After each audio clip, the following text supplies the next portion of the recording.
Good evening, everyone. We are calling the December 17th meeting of the Board of Education to order. We have a tobacco policy in place. There's no smoking within 100 feet of any school building. Please rise for the pledge.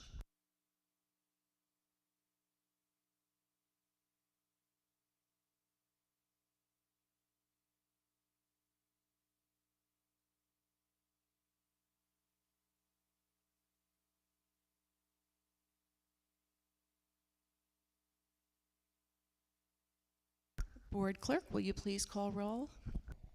Trustee Knudsen? Here. Trustee Jerome? Here. Trustee Mitchell-Morrell? Here. Trustee Goodrich? Here. Trustee Hemingway Lynch? Here. Trustee Raimondo? Here. Trustee Bishop? Here. Thank you. Thank you. Our first item on the agenda, item 2.01, is our high school principal's welcome.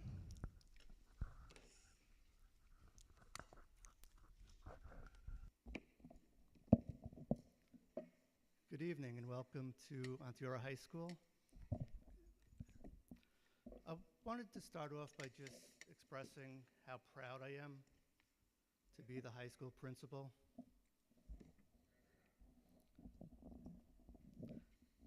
Can you hear it now? Yes.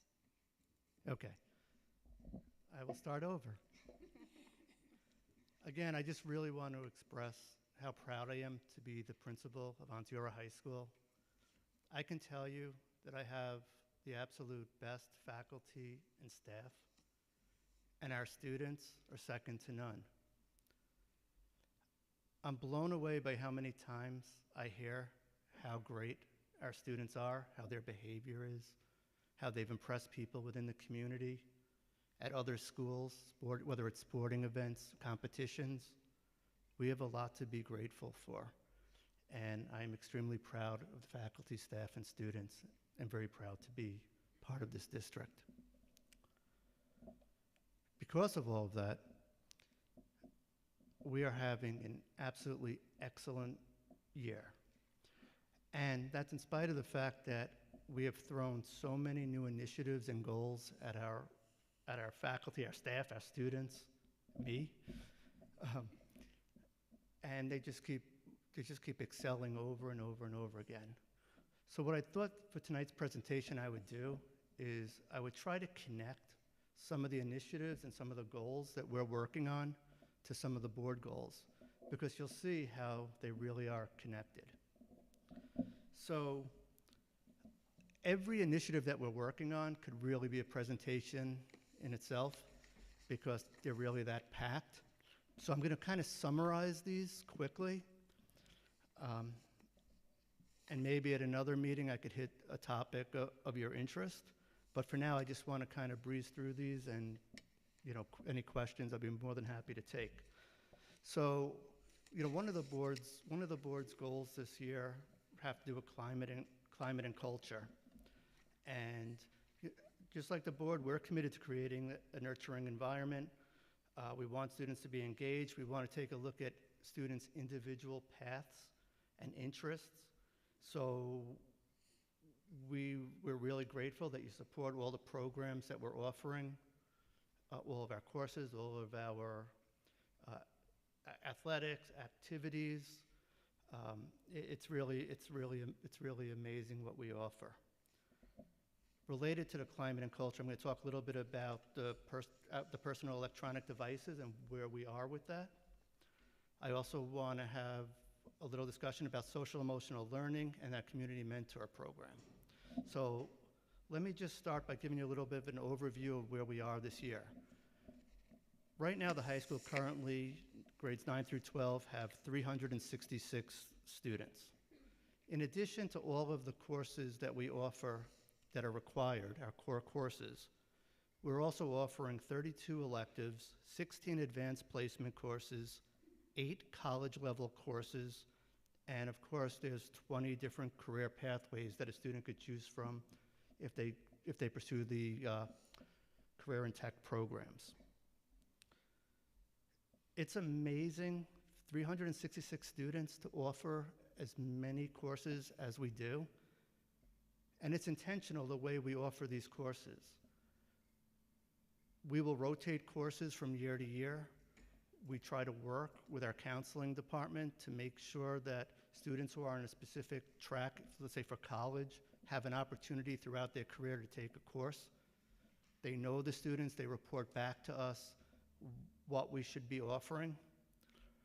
We will add new electives, we'll add new courses based on student interest. The challenge with our courses is that now that we're getting smaller and smaller and still offering the same amount of electives and college classes and such, is that now these courses only appear one period in our schedule, which makes it very challenging because they often conflict with one another. Even though we have one of the most sophisticated computer scheduling programs that will identify where it's best to place those courses, inevitably some students are not going to be able to get into a course that they want and will have to make a decision. It's very tough to hear and it gets very emotional for some students, but we do the best that we can to make sure that we're offering these courses as many times as possible throughout the student's career. But ultimately, students will need to make a decision. This is similar to athletics. Athletics, we have a combination this year. Throughout the year, we'll be offering a combination of 30 varsity and junior varsity sports. Again, it's 366 students. So all these programs are competing for the same students. Coaches often have to make decisions or make accommodations to allow students to play multiple sports. All these programs are not going to exist. Extracurricular clubs, in addition to everything else that I've just stated, we offer 26 opportunities for club sports or other extracurricular activities. Keep in mind, those activities are occurring after school. You have the same students that are going out for splitting their time between athletics, the clubs, and other interests that they have outside of school. This is not a new issue for us, and we've been working through it over the years. I did put up a slide that kind of shows the high school enrollment over the last 5 years. So you can see, how we got to 366. And unfortunately, the trajectory doesn't look that great because we are continuing to decline. So while we have 366 high school students this year, we're also going to be graduating one of the larger 12th grades, one of the larger classes that we have.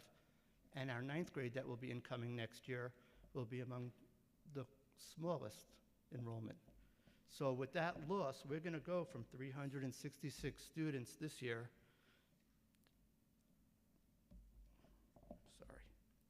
to 330 students next year. So those problems are going to be exacerbated, and you're going to see a few more challenges for us.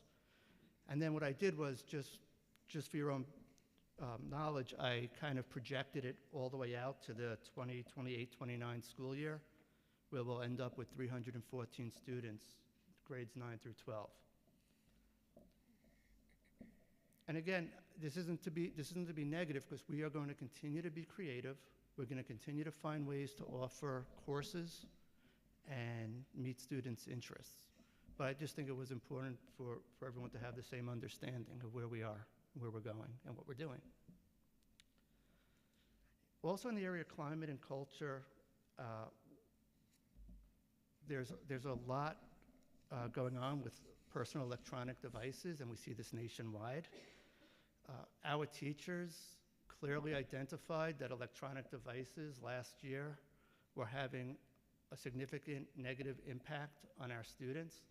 It was affecting them in so many different ways, from paying attention to navigating social situations to creating issues in the social emotional realm.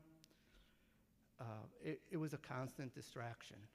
And again, like I said, this is a nationwide issue, but we're not willing, or we weren't willing, still not willing, to wait for someone to come in and fix the problem, and we knew we had to intervene.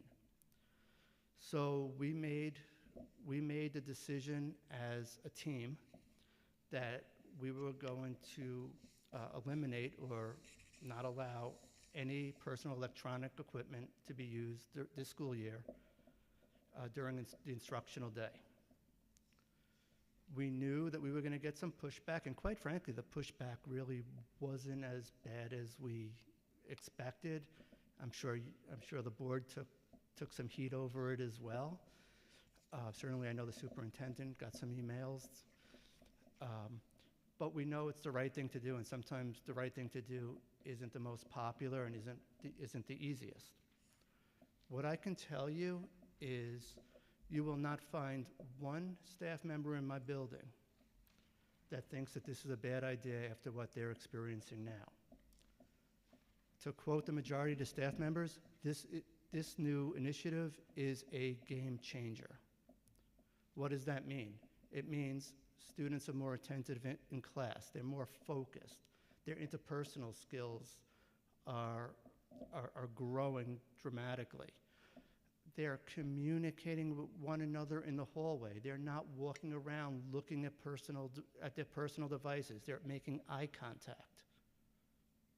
They're in the lunchroom having conversations with their peers.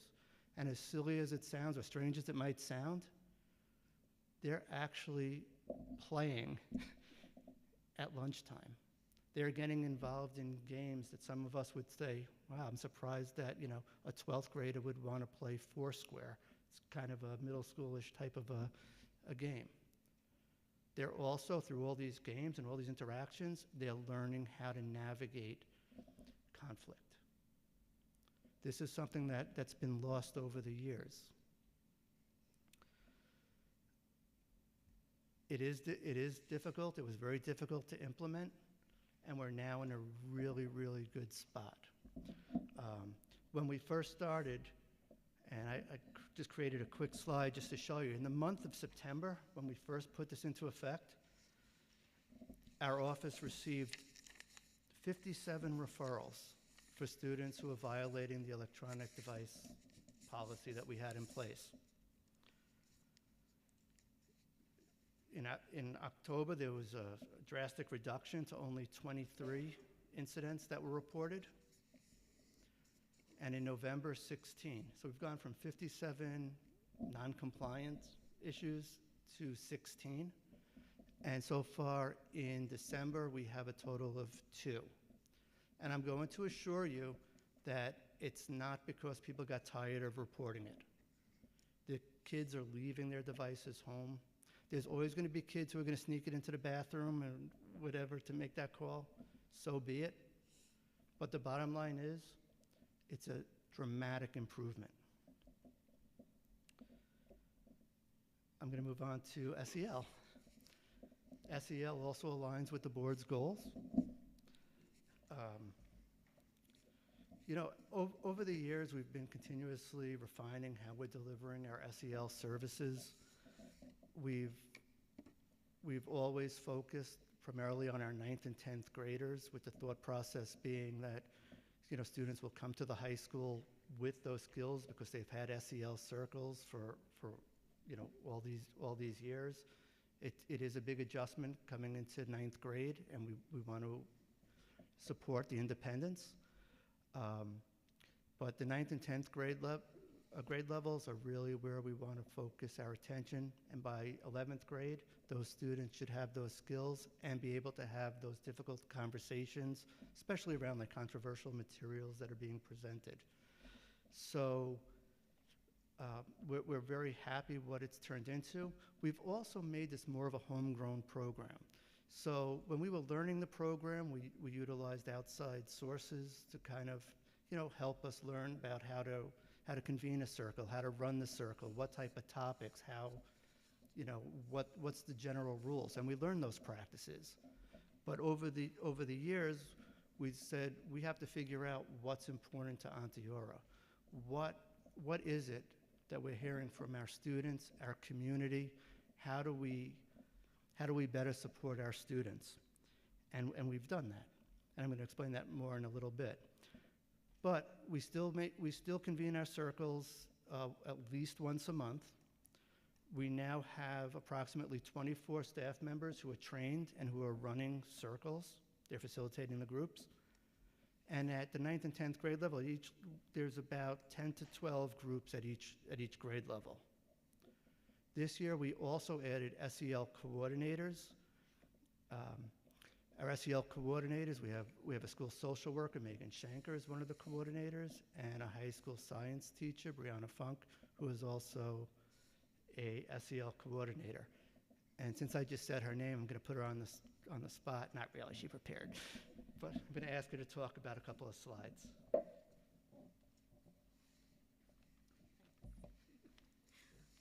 Shorter than you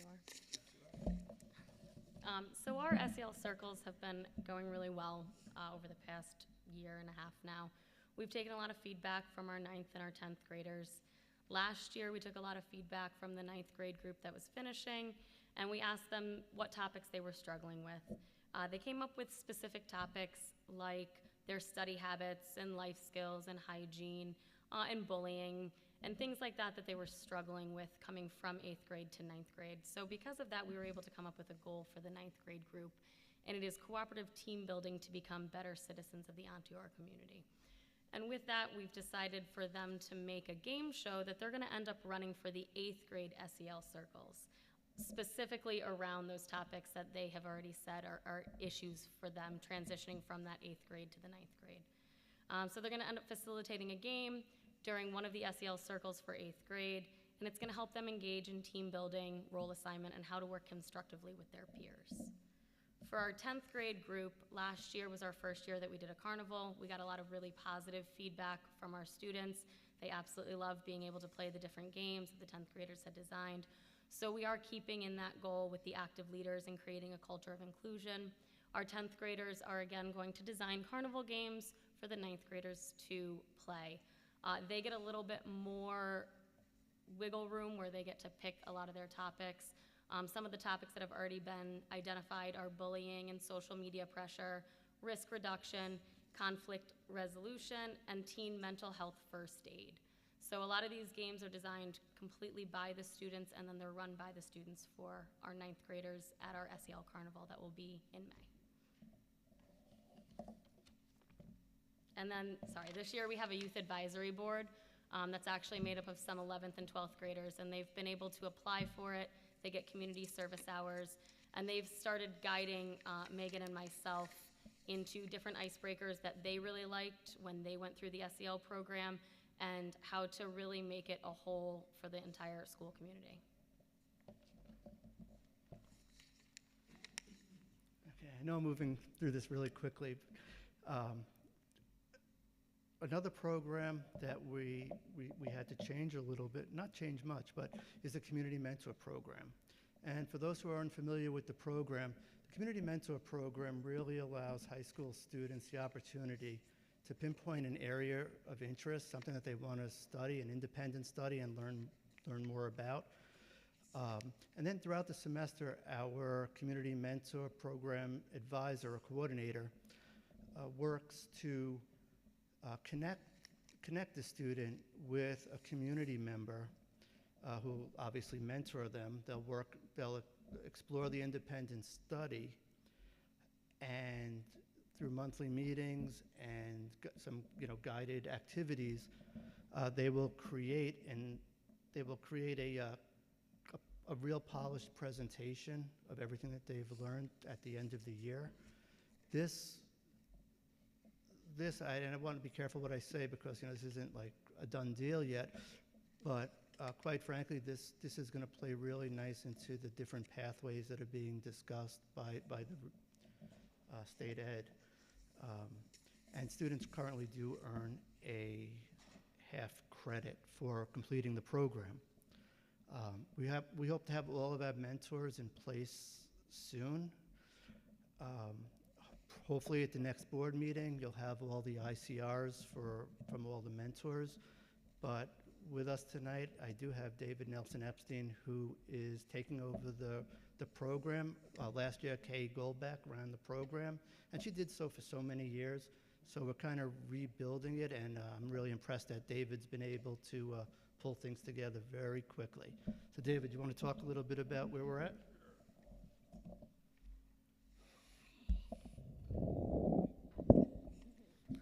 Hi. So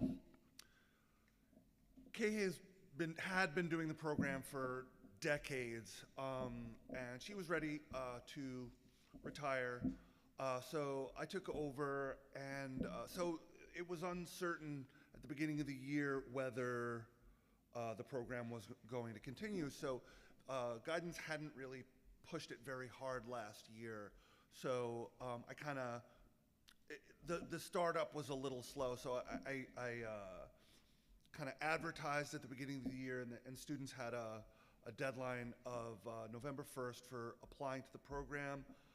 There were 25 students who approached me with interest in the program. By November 1st, there were 19 students who had submitted applications to be placed with mentors. The plan is, well, that I have almost all of the students placed with mentors. So 13 students have been paired. There are 4 more in process. We just need to sort of work out the details of those. And I'm still looking for mentors for 2 students. I'm fairly hopeful, and actually at least one of those students said, well, if you can't find me someone, is it too late for me to put in a second choice? I said, absolutely not. Just get it to me by Friday, and I'll work on it. So they're kind of having me in the building is kind of a nice adjustment because Kay was only there when she was doing mentor business, so kids can actually approach me and kind of adjust. Again, the plan is to have all of the forms in for the next board meeting. Then I'll set up meetings with each student and their mentor where the 3 of us will sit down and sort of define the parameters of their particular project. The idea is that this all be project-based and sort of tailored to the student's interest. I have up here the list of all of the subjects. So there are 3 students who are interested in either screenwriting or filmmaking, 2 students who are interested in photography, 1 student who wants to do a mentorship in emergency medicine. That's going to be an interesting one. I have 2 students who are interested in education, one in early childhood and one in little older kids. There's 1 student who wanted to pursue scholarly writing on the subject of philosophy. So her reading list is going to be interesting. I have 1 student who is pursuing psychology, 1 student who will be doing Chinese language. And actually, this is something, like, so the Chinese language one, that mentor will be working like sort of via Zoom, which I'm trying to sort of limit the number of people who are working virtually, but by sort of opening up to sort of video conferencing, it gives us sort of a wider range of mentors available. I have 1 student doing watercolor painting through the Woodstock School of Art, and then 1 student who wants to learn to do high-performance automobile tuning. Okay. And those are the topics that we're going to be pursuing. I have a student interested in pastry chefery, and I'm working on that one. And I have a student interested in the writing of comic books, not specifically the drawing of comic books. And I've pursued a number of avenues, and I'm still working on that one. And that's it. Yes. David, so the 2 areas that you haven't found a mentor yet are? The pastry chef and the comic book writer. Okay, good. Know anyone? I was just hoping that you would say that out loud here Yeah. in the meeting, just in case Yeah. somebody's listening at home or maybe in the audience and either wants to mentor or knows a mentor. Well, I did approach Jackie Calichan from the Golden Notebook, who sent me in the direction of a great writer who hasn't gotten back to me yet, which maybe that'll happen. Yeah. Anyone have another question? Okay, and finally, the last board goal that I just wanted to tag on to is, I know the board has set a goal regarding chronic absenteeism, which we as a team had said that we were going to be looking at student attendance during the school year, so we had already started some initiatives. So what we're focused on is we're really focused on average daily attendance by our students, and what we want to do is we want to try to maximize the instructional time. What we've done as far as daily attendance is we have a number of mechanisms in place right now to constantly run reports and monitor, the attendance of students. This is being done in collaboration with the health office, our counseling office, our psychologists, our social workers, our community liaison. Our goal is to put as many interventions into place as possible.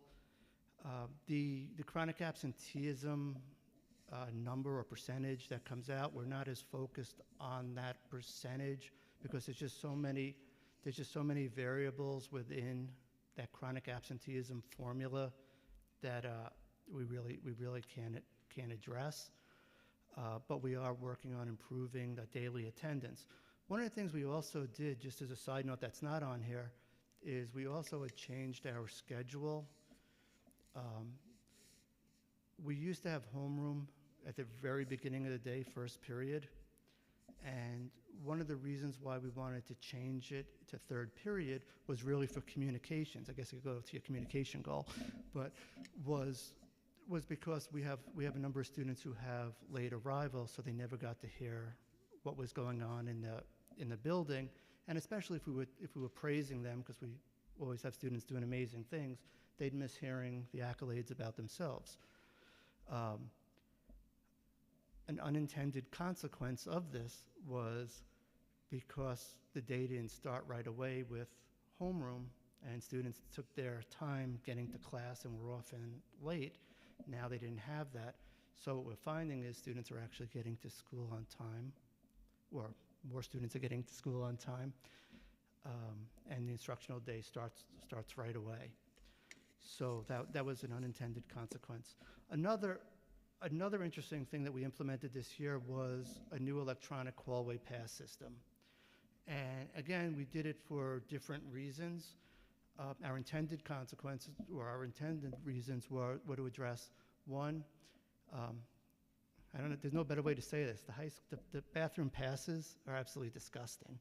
You think about how many students take a bathroom pass, and where do they take it? Into the bathroom. I'll let your imaginations go wild on that one.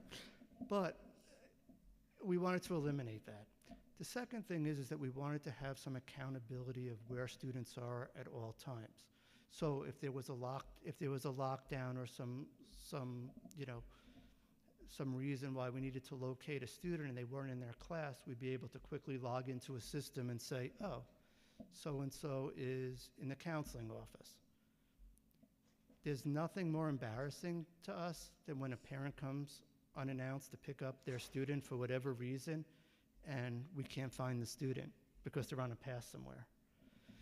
Maybe they went to the library or the counseling office, but this kind of eliminated that issue, so we have better student accountability. There were a couple of unintended consequences or results from this as well. One of them is that students are more cognizant about getting back to class on time. We never told students there was a time limit on any of these passes, but they see the teacher issuing the pass, and we just put a 5-minute time limit on the pass, just so it'll turn red and it'll alert us in the monitors that someone's out of class for an extended amount of time. And again, the purpose is to make sure the students are right. Are they having a medical emergency? Are they stressed out and having an emotional issue? But we didn't realize that the students would be looking at that all the time when they got back from class. So over the course of actually the first few weeks of school, students started getting back to class a lot quicker. Wasn't what we were looking for, but we'll take it. The other thing with the electronic hallway passes is that it's giving us a considerable amount of data about missed instructional time. While our goal is never, ever to dissuade or limit students' access to bathrooms, the nurse's office, the counselors, etc., it does yield a lot of great statistics, meaningful statistics. I had no idea that in the first 3 months of school, we issued a little over 24,000 hallway passes. That's an enormous amount of passes. What we also were able to see is how many times certain students were leaving the same classes, or how many times students were leaving a class every single period. The counselors have that information, and they use it as part of their counseling with students. Is there a real issue that the student's experiencing that needs to be addressed? It could be medical, it could be emotional. It gives us great data. They also came out and see that there's a correlation between the students who are missing a significant amount of time in a particular class and the students' average in that course. So there's a lot of great data. But overall, our goal with looking at attendance is to try to get back to pre-pandemic levels, because attendance rates were doing well prior to the pandemic. And what I did was I kind of gave you I gave you a chart that kind of summarizes. It looks at the time frame of September 1st to November 30th in each of those 10 years. So you could kind of see where we were, what our rates were, going back as far as 2015-16. And then you could see the trend, and then we hit, the pandemic, and, I wouldn't make much out of that 94.5% or the 89%, because obviously that's the height of the pandemic. But you can see in the last 3 years, we're gradually raising those attendance rates. So anyway, this is the type of data that we look at on a regular basis. Our liaisons are constantly being given these data, and it's also shared at our faculty meetings. So I just hit you with so much information in different orders. But overall, I just want to say thank you for continuing to support us. I know you have very difficult jobs, and it's greatly appreciated. So I'm sure there's no questions or comments. I'll just start off by, I don't have any questions, but I just want to thank you for a very thorough presentation that was tied to our goals. I mean, we really just adopted those goals a couple weeks ago, and you're already reporting good information to us based on those goals, and I really appreciate the presentation from you and your team. Thank you. Any questions for Principal Edelman? Trustee Lynch? Thank you. Just a quick question. I was curious how you're incentivizing kids to stay within the rules within the personal electronic devices, the changes there. Sorry, I'm thinking about looking at those numbers. I'm just curious, is there what the consequences were and/or the incentives for making kids change their behavior? Sure. I think the first thing is awareness. Awareness that, one, we are going to address it, an awareness of how those behaviors are impacting them in their academics and their social emotional functioning. I can tell you, and I'm sure the teachers can tell you, and actually probably if you take a look at the newspaper article that the students just wrote, they are seeing the benefits of not having these devices bothering them. They are not having the conflicts, they're not having the stress and the anxiety of, oh God, I could use my phone when I get to the cafeteria. What's so-and-so saying about me? So I think in a lot of ways, they're actually relieved. And I don't believe that a lot of them are really missing these devices. And just as a side note, we've also been able to counsel some students. There are some students who have anxiety that need to talk to their parents on a regular basis. Our goal wasn't to cut that communication off, but to provide a better way to do that. So if you say, I need to call my mom, I'm stressed out, sure, you could take your phone, go to the school counseling office. We'll arrange that for you. You know, there has to be some exceptions to this, but it has to be done reasonably and it has to be done in an appropriate manner. So students respect that there are alternatives. So some of those referrals that you saw, that big 50, whatever it was, you know, was students trying to navigate what we were doing. And they had to be told, hey, it's okay. You don't know who's picking you up after school and you're anxious about that. You know what? During lunch, come to the office. We have a phone that you could use. If you really need to text your parent, let us know, you know, give us a general reason why. We will give you that safe space. So when students saw that we weren't like, you know, throwing the hammer down and, you know, every time they want to use it, but we were trying to be supportive. So they're learning to navigate a responsible way to use their devices. Did that kind of answer? Trustee Jerome and then Trustee Knutson. Thank you so much. Very exciting to hear about the SEL and the mentorship program.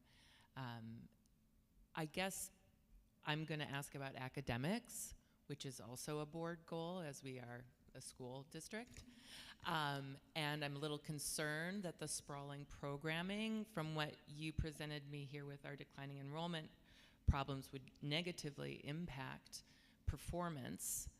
And I guess it's very appropriate to me to hear a little bit about not only academic performance, although I think that that's a very valid question, but also like what are we looking at in terms of continuers, whether that's in the trades, whether that's in going to college, like how are we doing there? That's something I'm very interested in. Sure. So I just want to be clear that we are still offering all of those opportunities. It's a lot more guided as to what students are selecting as their first and second choices, and especially has to align with whatever their postgraduate goals are. As far as the career and tech portion is, that's honestly a non-issue. We get our students into any career and tech program for the most part. BOCES tries to close, you know, there's a limit, and they'll close us out on certain programs, but we continue to push, and somehow we miraculously get our kids into the programs of their choice. I'm very convincing when I harass them. In terms of colleges, it's amazing where our students are getting into, and I could probably provide that information to you. I'll give you a list of where students went to college last year. I think that we have a very rigorous program. I think our students do really well, and the reports that we do get from the colleges show that our students are really doing an amazing job and are well prepared for college.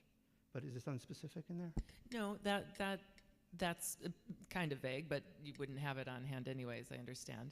I guess that as I look at all of those offerings that we have, I think, I wonder whether there's been any thought about editing, given that we don't have a student body really to support that many offerings. And as we look to sort of re-envisioning our district, is that something that's going through the as the principal, something your mind, like how do we, this is something that was for a much larger class size. So how are we smart about figuring out things that people want, and then maybe not disappointing so many people by having cohorts or sections not being able to be filled?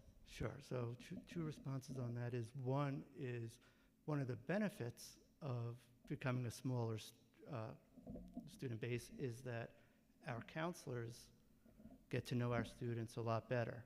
So while they're not formalized portfolios, they are really in touch with what pathways these students want to take in college. So they're already projecting what type of courses. So, for example, AP Bio typically gets low enrollment numbers. But if our counselors are saying that we have these students who are interested in, I'm just going to say about like a biomedical field or a track, we're going to make sure that either in their junior or senior year, that course is projected to be on the table for those students. Now, some of the other courses, and I try not to overburden the teachers, but I feel I should mention this. If there is something that's not offered in our course catalog, and a student is adamant that they need to take that course or need to explore that course, our teachers are always willing to provide independent studies. They dedicate their time and will come up with the coursework. The students will get credit for that coursework, and it's always proven to be an enriching experience for the students. Thank you.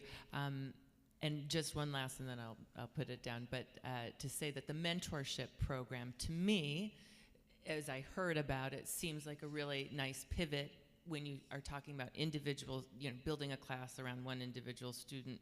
Does that make as much sense as maybe investing more resources into something like the mentorship program or an independent studies? I'm just throwing it out there into the world as we figure out what to do as our enrollment declines. Definitely a discussion item, and it's also it's also going to be interesting to see how this plays into the new graduation requirements. The challenge with the independent studies is that students are limited by the state on how many independent study credits they could count towards graduation. So we have to be thoughtful about when they're taking that class. So, for example, sometimes a student in 9th grade will say, well, could I independent study that? It's like, well, don't use up all your independent study credits now. It's going to be interesting to see how these graduation standards change and how we have to adapt that program. Sure. Thank you. I just, related to what we were just talking about, I just had a really quick question. So when you said you're rotating classes, it sounds like they're year-long classes as well as semester electives? Okay. And is that happening sort of on a predictable schedule, so that if I'm in 10th grade, I'm going to know that, AP Bio, it's not going to be available to me until 12th grade because it's not happening next year, or is it year by year? So I'm going to give you the answer like that I don't like when the attorneys give us. It depends. So, if it's a core course or one that's going to count towards graduation, those are really predicted. Especially some of the APs and the college level courses. When you start talking about, general electives, we still maintain a student-driven schedule. And that what that means is, we'll say, the art department could handle, all these electives. Students are interested. We're gonna put all these electives out. We're gonna see what the student interest is, and then we'll run those. And then really the thought process is if you run those 1 year, they're not going to take it again the next year, so the other course should naturally run. Thanks. And the other thing was I just wanted to, I've been talking about this all year, very much applaud freeing the kids from their devices. I think is a great thing. And I just wanted to share that when I was researching the topic, I saw one school did something that I thought was good, which was they actually created like a call home phone that was a landline, and they put a nice comfy chair next to it, and they put it on a table with a little tablecloth, and there were mints and a box of Kleenex, and it became this, and it's almost like a private booth that that if you do need to call home during the day, that was where you were led, and you have this space that this is what this is for, rather than sending kids to their phones. And I think just wanted to throw it out there because I thought it was a great idea. But thank you for what you're doing. Thank you for that. Anyone else? Thank you so much. Thank you, and have a happy holiday season. You too. All right, we're going to move on to item 3.01, the board will be awarding tenure. Before we vote to recommend the tenure or to approve the tenure that the superintendent is recommending, Amanda Allison, our Assistant Superintendent for Pupil Personnel Services, will read her recommendation for Rosalie Mernon.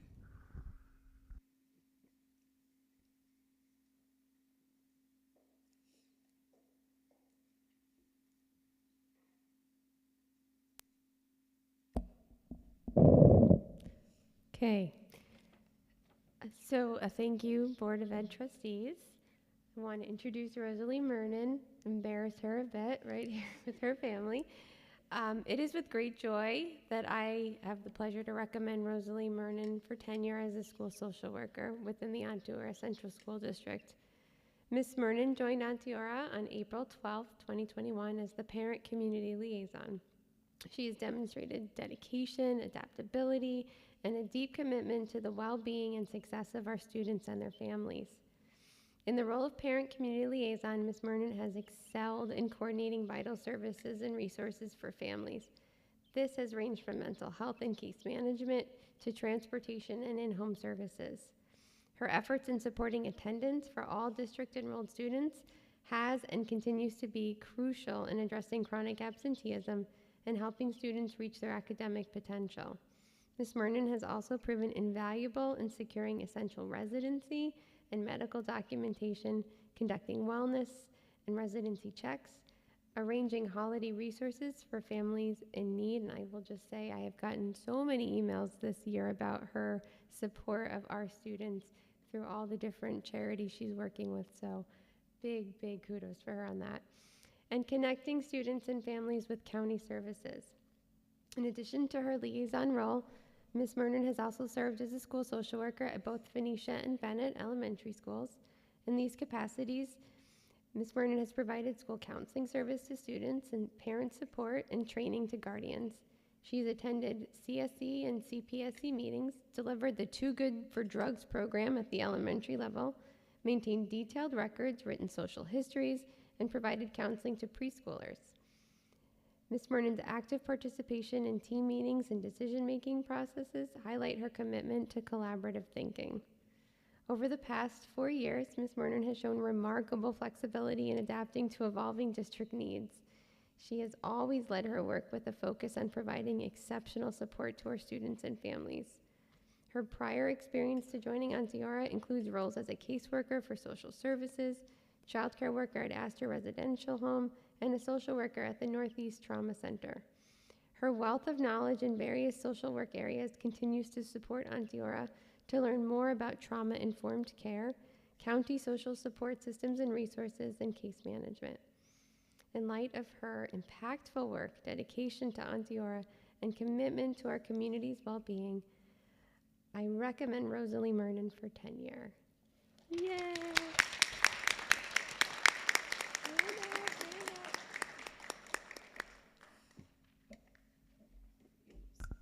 And also, Carol Grima, our Director of Special Education, will read her recommendation for Lauren Petrisky.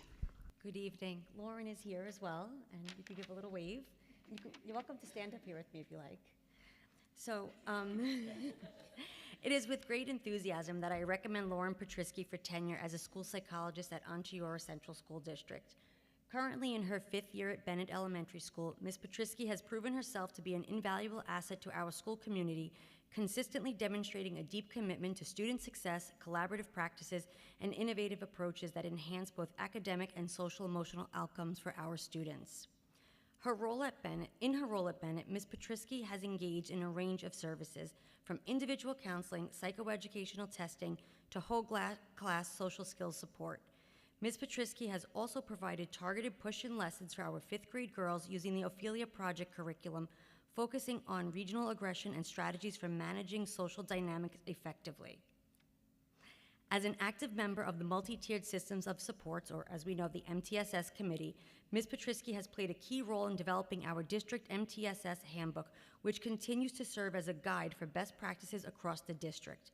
Ms. Petrisky is deeply committed to systems-level thinking and effective integration of MTSS frameworks, data analysis, and resources to maximize student support. She is passionate about developing effective educational diagnostic strategies. Additionally, Ms. Petrisky participates in grade-level data team meetings, collaborating closely with teachers and staff to interpret data and design interventions that support student growth. Lauren Petrisky also brings rich experience in CSE and CPSE evaluations. Her prior roles as a school psychologist and CSE chairperson in Ellenville and at the Mat-Su School District in Alaska have provided her with a broad foundation of skills in behavioral management, adaptive skills programming, and evaluation processes. Ms. Petrisky has a background that includes working with diverse populations, including students with significant needs in behavioral and adaptive skill development. This experience, combined with her work at Inspire Preschool and her specialized internship at the Center for Spectrum Services, has made her highly skilled in conducting diagnostic evaluations and understanding the needs of students with autism. In light of her wonderful contributions, her commitment to evidence-based practices, and her dedication to the Ontario community, I wholeheartedly recommend Lauren Petrisky for tenure.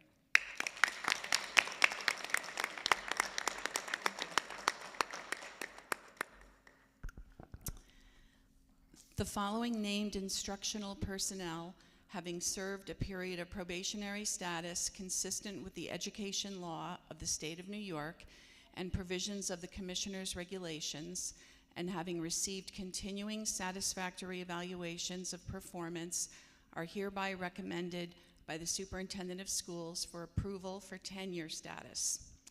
With a probationary period of 4/12/2021 to 4/11/2025, certified school social worker Rosalie Mernon hereby receives tenure excuse me, on 4/12/2026. 2025, I'm sorry. Psych, sorry. Eek. Oh my God. With the probationary period of 9/2/2020 to 3/1/2025, certified psychologist Lauren Petrisky hereby receives tenure on 3/2/2025. May I have a first? Trustee Raimondo, second. Trustee Mitchell-Morel. Any questions or comments? Trustee Knutson? Aye. Trustee Mitchell-Morel? Aye. Trustee Goodrich? Aye. Trustee Jerome? Aye. Trustee Lynch? Aye. Trustee Raimondo? Aye. That's unanimous. Congratulations.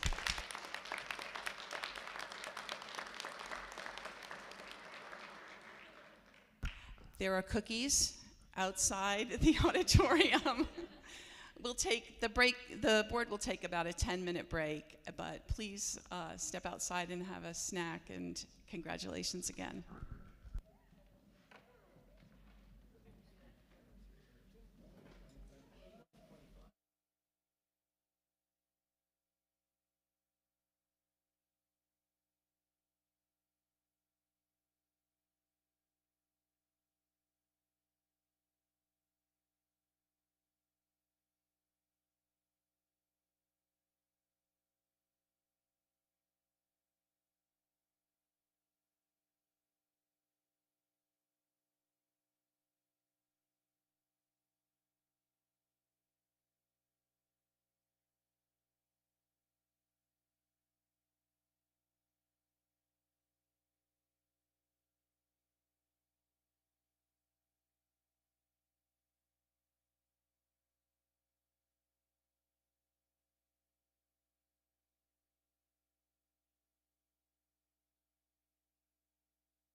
actually have another one on our website now under the community forum from December.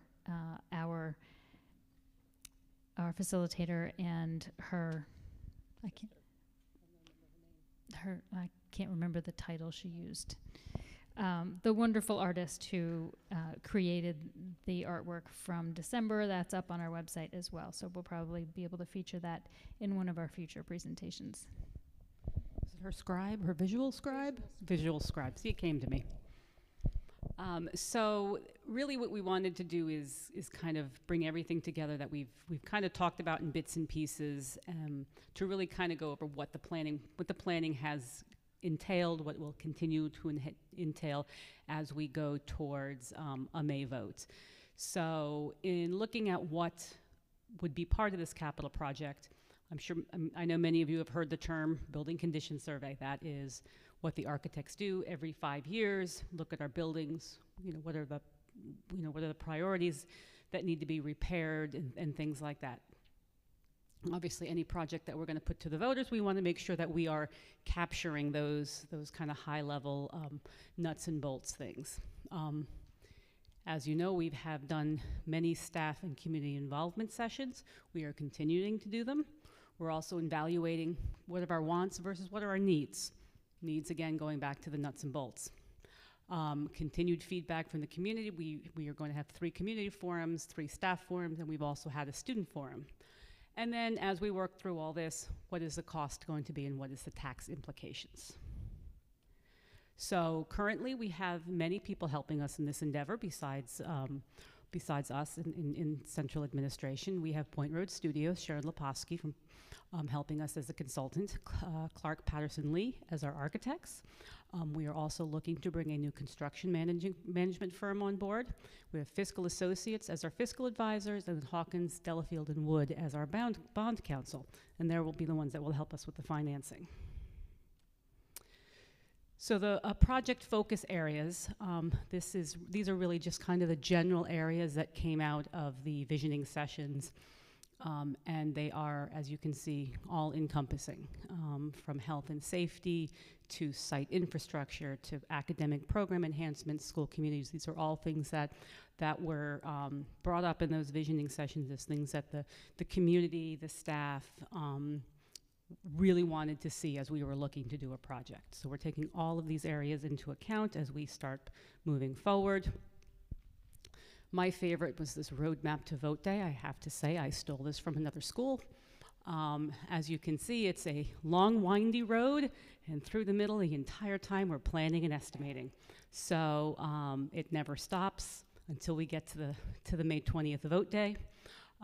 But it consists of all of our meetings, our staff engagements, student engagements, community forums, looking at enrollment, doing these Board of Ed presentations, getting to where the board adopts a resolution, and then ultimately getting to May 20th vote.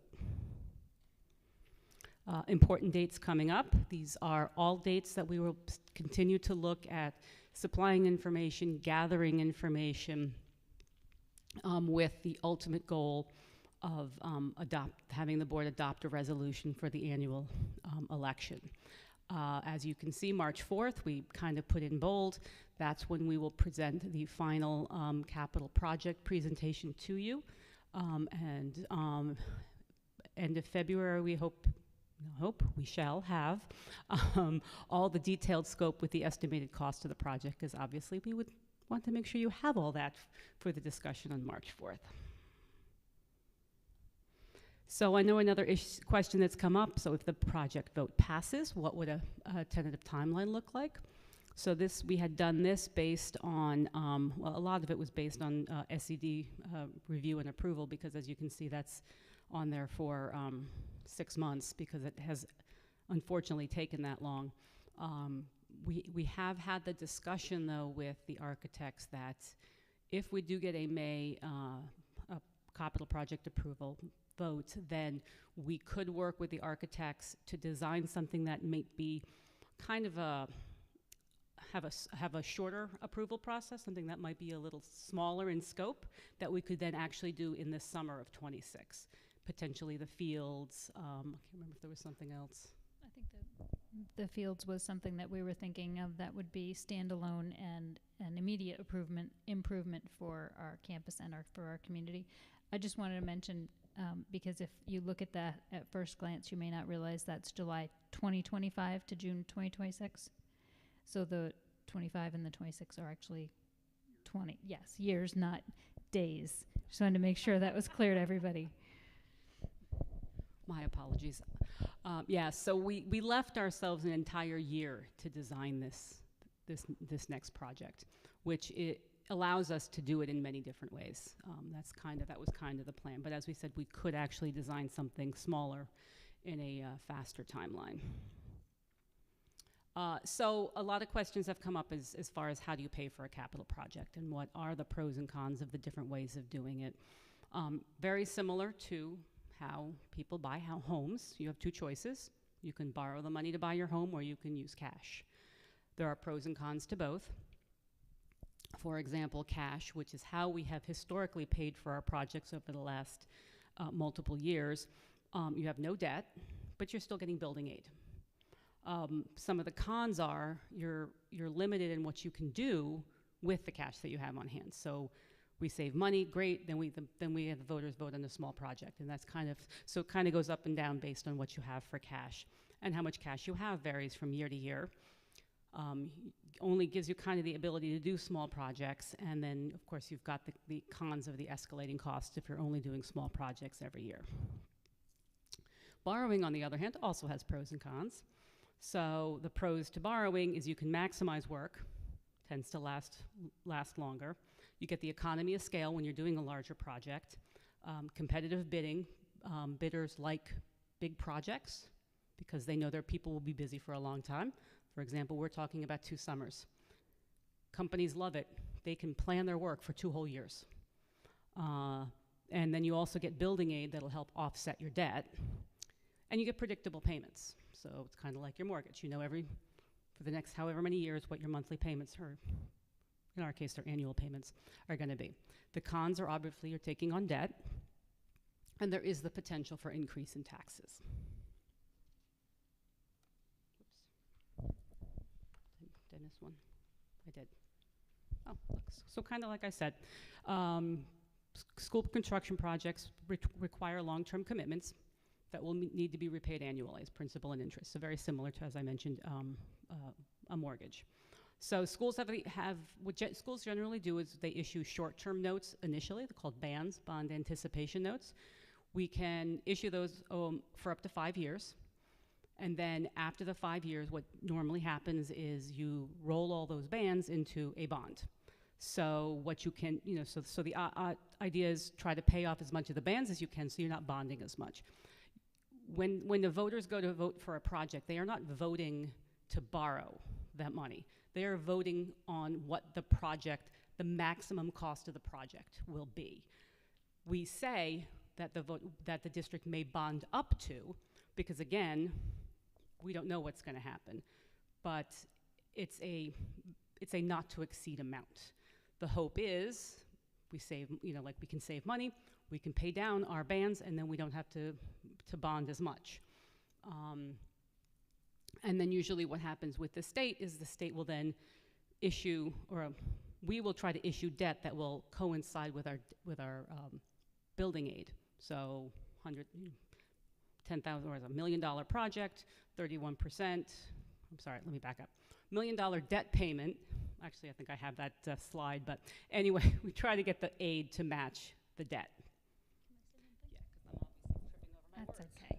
I just wanted to note, one of the reasons that districts will take out the bands, the bond anticipation notes, for up to 5 years is if we are doing projects in the way that we are imagining, so staggering them over the course of the time, you don't want to borrow the full amount ahead of time and be paying on it. So if you have a small project in the first summer, you take out a ban for just that amount, and then the next summer a ban for that amount, and at the end a ban for whatever's left. And then when you have all the work completed, then you bond it so that you're not needlessly holding that money. Thank you for explaining that better than I did. So what affects the additional tax burden? So you have your building aid ratio. This is the aid that we would get on the debt. Maximum amount any school in New York State can get is 95%. Our building aid ratio is 31%, which means for every dollar of the project, 31 cents comes to us from the state. You can limit the amount you're borrowing by using capital reserve. We've been very lucky in that we have historically had good capital reserves, and we've put it to the voters, asking them to give us the ability to put money aside for a capital reserve. Interest rates are obviously a big issue. We are starting to see a decline. The Fed has cut rates. The banks have adjusted their rates. So in the future, they are envisioning that the rates will be going down. The one thing that we have control over is the percentage of the project that's aidable. Understanding that just because we want to do X number of dollars worth of work, the state may not necessarily that's X number of dollars of aidable work. So we have to be very careful that we do work that is aidable by the state. One example of a scope of work that might not be aidable is average class size, 800 square feet. We say, you know what, our kids need bigger spaces than that. We want to give them 1,200 square feet. That's fine, but understand you're not going to get aided on that additional 400 square feet by the state. And then, of course, we're looking to the budget savings that could come from a single campus, the transportation savings, utilities, building repairs, and again, not replacing employees that could be retiring. So just some key components of building aid, and this can be a very complicated formula, just very similar to the foundation aid formula, but kind of what makes up building aid. So the state looks at what they call building aid units, and they take enrollment into account. So again, if you wanted to build, you know, a multi-million-dollar 300 classroom building, state ed is going to be like, yeah, but you don't have enough kids for that, so we're not going to aid it. They also look at your maximum cost allowance. So you are allowed to spend money on projects up to a certain dollar amount, again, depending on your enrollment and all of this. And it's reset every 5 years. As you can see, right now we have a maximum cost allowance for the middle school, high school of $66 million, and for Bennett of $23 million. We also get aid on interest. So they assume that people borrow money to do these capital projects. So they will also give you building aid on interest. So right now, currently, we are at 31%. They do say they can make adjustments annually. We have not seen an adjustment in many years. Just as a side note, they give us 2 payments per year, and then delays could occur if final cost reports are not filed in a timely manner, which I will tell you, we have never done. So this is kind of when I was talking about what a payment would look like for us. Now, I took $30 million as a project. Is that what it's going to be? We don't know. This was in talking to the architects and then just in really kind of generally thinking of what schools have done and how much they've been able to get. 30 million seemed like a good starting place. So I wanted to kind of show you what the difference would be is if we borrowed $30 million and did a project, or if we borrowed $20 million, used $10 million, but it was still a $30 million project. So these are both $30 million projects, it's just the funding sources are slightly different in each. So in the first example, we're doing all borrowing. Estimated annual bond payment for that borrowing would be $2.5 million a year. We would $462,000 of building aid, which means the taxpayers would have a local share of a little over $2 million. Every year in our general fund budget, we put money in there for small projects. That's that $750,000. If we do a large project, we won't need that $750,000 in our budget, so we can pull that out. That would still leave a a little over $1.2 million. That would be part of the local share. So could we save $1.2 million by consolidating? Maybe. But what if we did a $30 million project, borrowed $20 million, and used $10 million from our capital reserve? Well, then our annual bond payment is 1.6 million, because we're only paying on 20 million, not 30. We're still getting $462,000 of building aid, because the building aid's based on the project, not the borrowing. So that makes the local share 1.1 million. Again, take out that 750,000 that we no longer need in our budget, and now we're looking at needing to come up with $388,000 a year from savings from consolidating, which is very reasonable. So just kind of where do our taxes come from in a district? I know this is kind of because we have so many towns that make up our school district. As you can see, Olive is actually our highest taxable assessed town at 1.5 billion.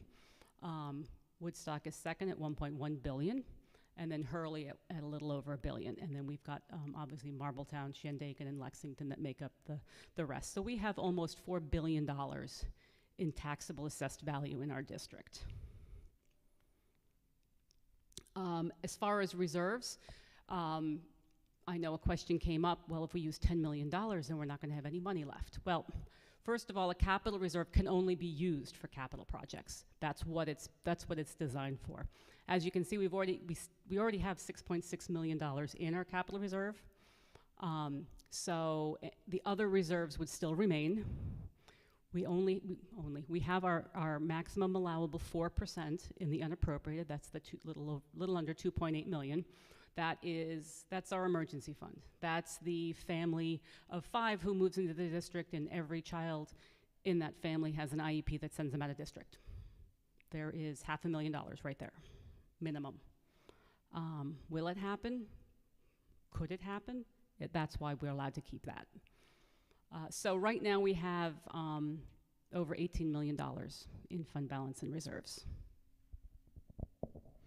I just wanted to note the capital reserve that exists now, the voters approved the creation and funding of that reserve to a maximum of 10 million. If we maximize that reserve, we can ask the voters to create another reserve and continue to accumulate savings to use to offset the cost of a future capital project. And so we use that 10 million in the example because we have that established reserve that's been authorized to be funded to a maximum of 10 million, but we can continue to save money and create another capital reserve to use to offset the cost. So as this isn't going to happen for a few years, we're not going to have debt payments for a number of years, we can continue to save to offset it and to minimize the tax implications for our taxpayers. And then for all of you who are interested, and I'm sure you all are, on what these, what the purpose of these reserves are, Victoria very kindly put a link to the reserve plan, which is on our website, and that's something that you all approve every June. So it's also nice bedtime reading. So as I mentioned, the consolidation savings, just looking at where we are currently, so we are currently slated to save over $600,000 simply by not transporting to Phoenicia in 24-25. Not to say that our transportation budget went down by $600,000, because if you remember, we had to bid out a new transportation contractor that increased the contract by 40%. So basically, if we hadn't had that savings, instead of going up by 20%, we would have gone up by 60% in our transportation budget. But in addition to that savings, we also saved over 35,000 pounds of carbon emissions, which I think is a nice thing as well. For utilities, we'll obviously see savings in pellets, electric, oil, water, cleaning. I don't have numbers yet for Phoenicia because we really haven't been that far into the school year. We haven't even gotten our November bills yet from the utility companies. They seem to be a little behind. So as we get that information, I will be tracking that. But in addition to that, the savings from salaries and benefits by not replacing employees represented almost $1 million in this year, and that it was all employees who had retired, resigned, and did not need to be replaced. So that was a large savings. As I mentioned in a previous board meeting, a year and a half ago, we were looking at roughly 30% of our staff that would be eligible to retire in 5 years. So this is the start of it. Yeah, last year was like kind of the first year, and it's going to continue for the next few years. So future Board of Ed meetings, as we mentioned, February 4th, we'll look at offering you some initial designs and initial funding considerations. March 4th with the final design and the maximum not to exceed cost and tax impact, in addition to a recommendation as to the number of propositions to be included. As we mentioned earlier, the board has the option of putting more than one proposition on the ballot in response to capital projects. For example, one could be health and safety, one could be infrastructure, one could be athletics. That's just an example. There are many different ways of doing it. We'll obviously discuss it with the architects, with the construction managers, with our attorneys, because multiple reasons we obviously want a successful outcome. In addition, we want to make sure that whatever is done will be approved by the state. So for example, if you want to do an athletic field, let's say athletics was Proposition 3 and I don't know, something health and safety is Proposition 1. If Proposition 3 passes and Proposition 1 doesn't, the state's is not gonna allow you to do that. So generally the way a lot of schools do it is, in order for Proposition 3 to pass, Proposition 1 needs to pass. Or Proposition 1 and 2 need to pass before Proposition 3. So there's a lot of different ways. It's kind of like a menu at a restaurant. So, and then in addition, and I didn't put this in there, but the other thing to mention is the proposition would have as I mentioned, an up to amount. So we would look to borrowing up to. And as Victoria said, as we were able to save money, as we were able to do this, we don't have to borrow all that money. It is really it's a ceiling. So, and then March 18th, we would look for the Board of Ed to approve the propositions that will be added to the ballot. The last one? Sure. So, as always, people who have questions or comments or suggestions, in addition to being absolutely invited to our community forums, the next one will be on January 15th here, and the RSVP form is already on the website, and I know at least one person in the audience has already RSVP'd, maybe more, but I know at least one. That was record speed. Thank you so much. Now I know the form worked. So that forum will be on the 15th, and then we'll have another one in February. But in addition, feel free to reach out to any of us that are listed on this slide. We are happy to sit down and have a personal meeting. We're happy to have a phone call. We're happy to email, but actually I prefer conversations. But whatever works for anyone who has additional questions. Trustees have questions? Yes? Trustee Jerome? I'm going to ask that we each ask one question and then give, because I'm assuming that there may be multiple questions, and sure. Unless you have two questions that are completely related, and we'll just kind of take turns. Yes, thank got you. it. I will do that. Okay. I just have my first question is page 14, where do our taxes come from? Taxable assessed value. I remember last year you gave a presentation because Woodstock taxes went up quite a bit. Is this how much each town pays in taxes? Can you talk to me a little bit about that? Because we just had such a spike in Woodstock, and I want to understand what this taxable assessed value means. So the taxable assessed value is the state's, is what the state says. This is what their towns are taxing on. Am I getting that wrong? Well, it's actually the assessors who said. Oh, the assessors. The taxable assessed value is actually done by the assessors in each town. And why is it significant? It just shows the different components of what townships and how large each of those townships are for us. And then the taxes themselves have that added equalization rate. That's why that's different than the taxable assessed value. Yes. Though Hurley actually got it this year, so. I wanted to ask about the building aid ratio. Onto yours is 31%. Can you just describe about how that number has come to? Is it because of high taxable assessed value, and Yes. also that's it? So it's And pretty wealth. much related. It's The higher your property values are, the less you get as a percentage. I believe it's also, it's not just property values, it's income wealth as well. Income. We are,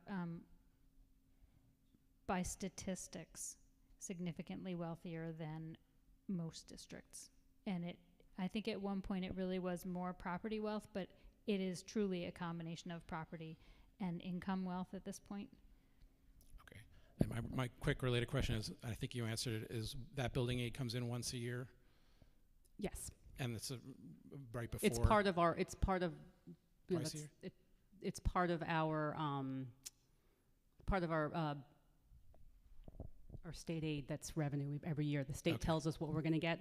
We build it into the budget. Okay, thank you.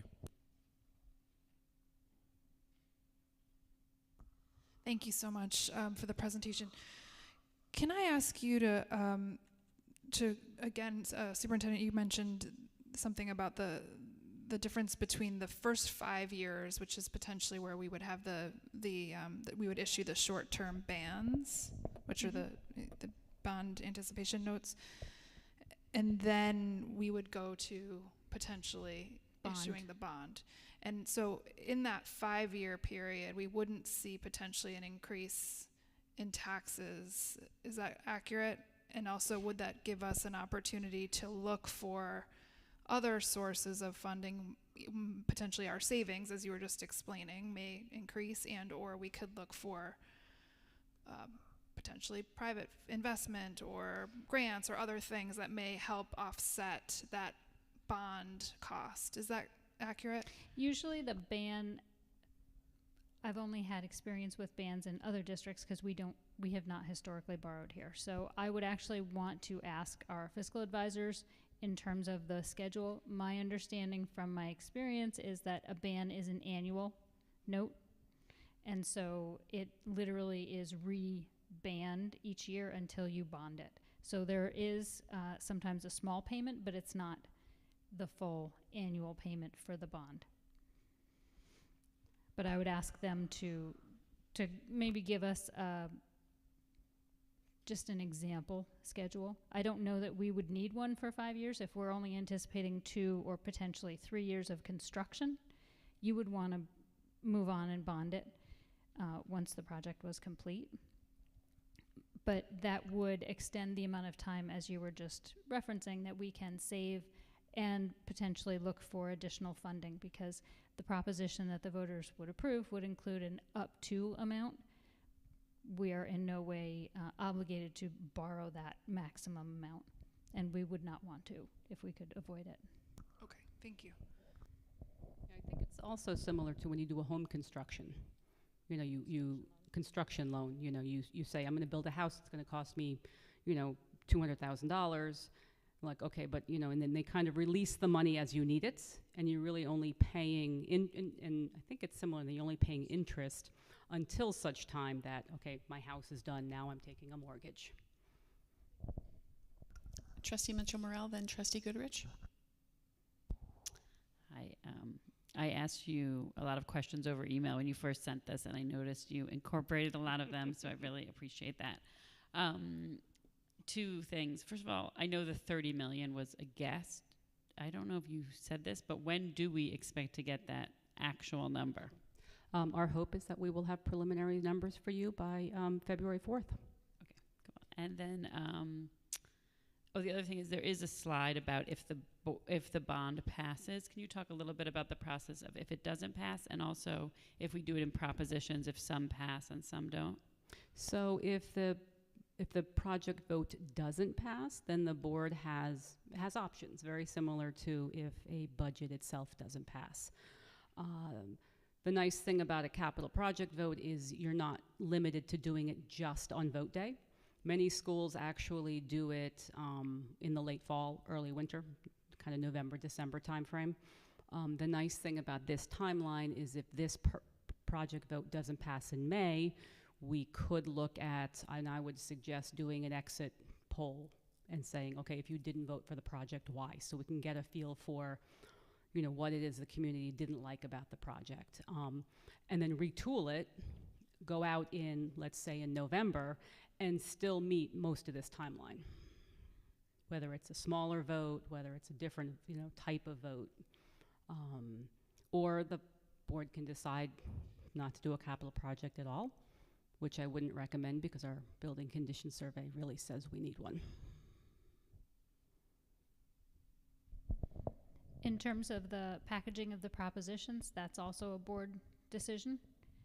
As Ms. LeClaire said earlier, some districts do multiple propositions and basically put the things that are listed as high priority in a building condition survey for infrastructure or health and safety, put that in the base proposition, and then put things, what you see typically is things like athletic fields and turf as a separate proposition, with the caveat that if you don't get the infrastructure, even if the turf proposition passes, it's not going to be accepted without the infrastructure. But that's entirely up to the board. So the idea of what the propositions would be would come from more like the engineers and architects and lawyers, but we would approve it. We wouldn't come up with the idea ourselves. Well, you can absolutely give input, though, in terms of what you'd like considered, but I think we would certainly get our recommendations from the architects and engineers.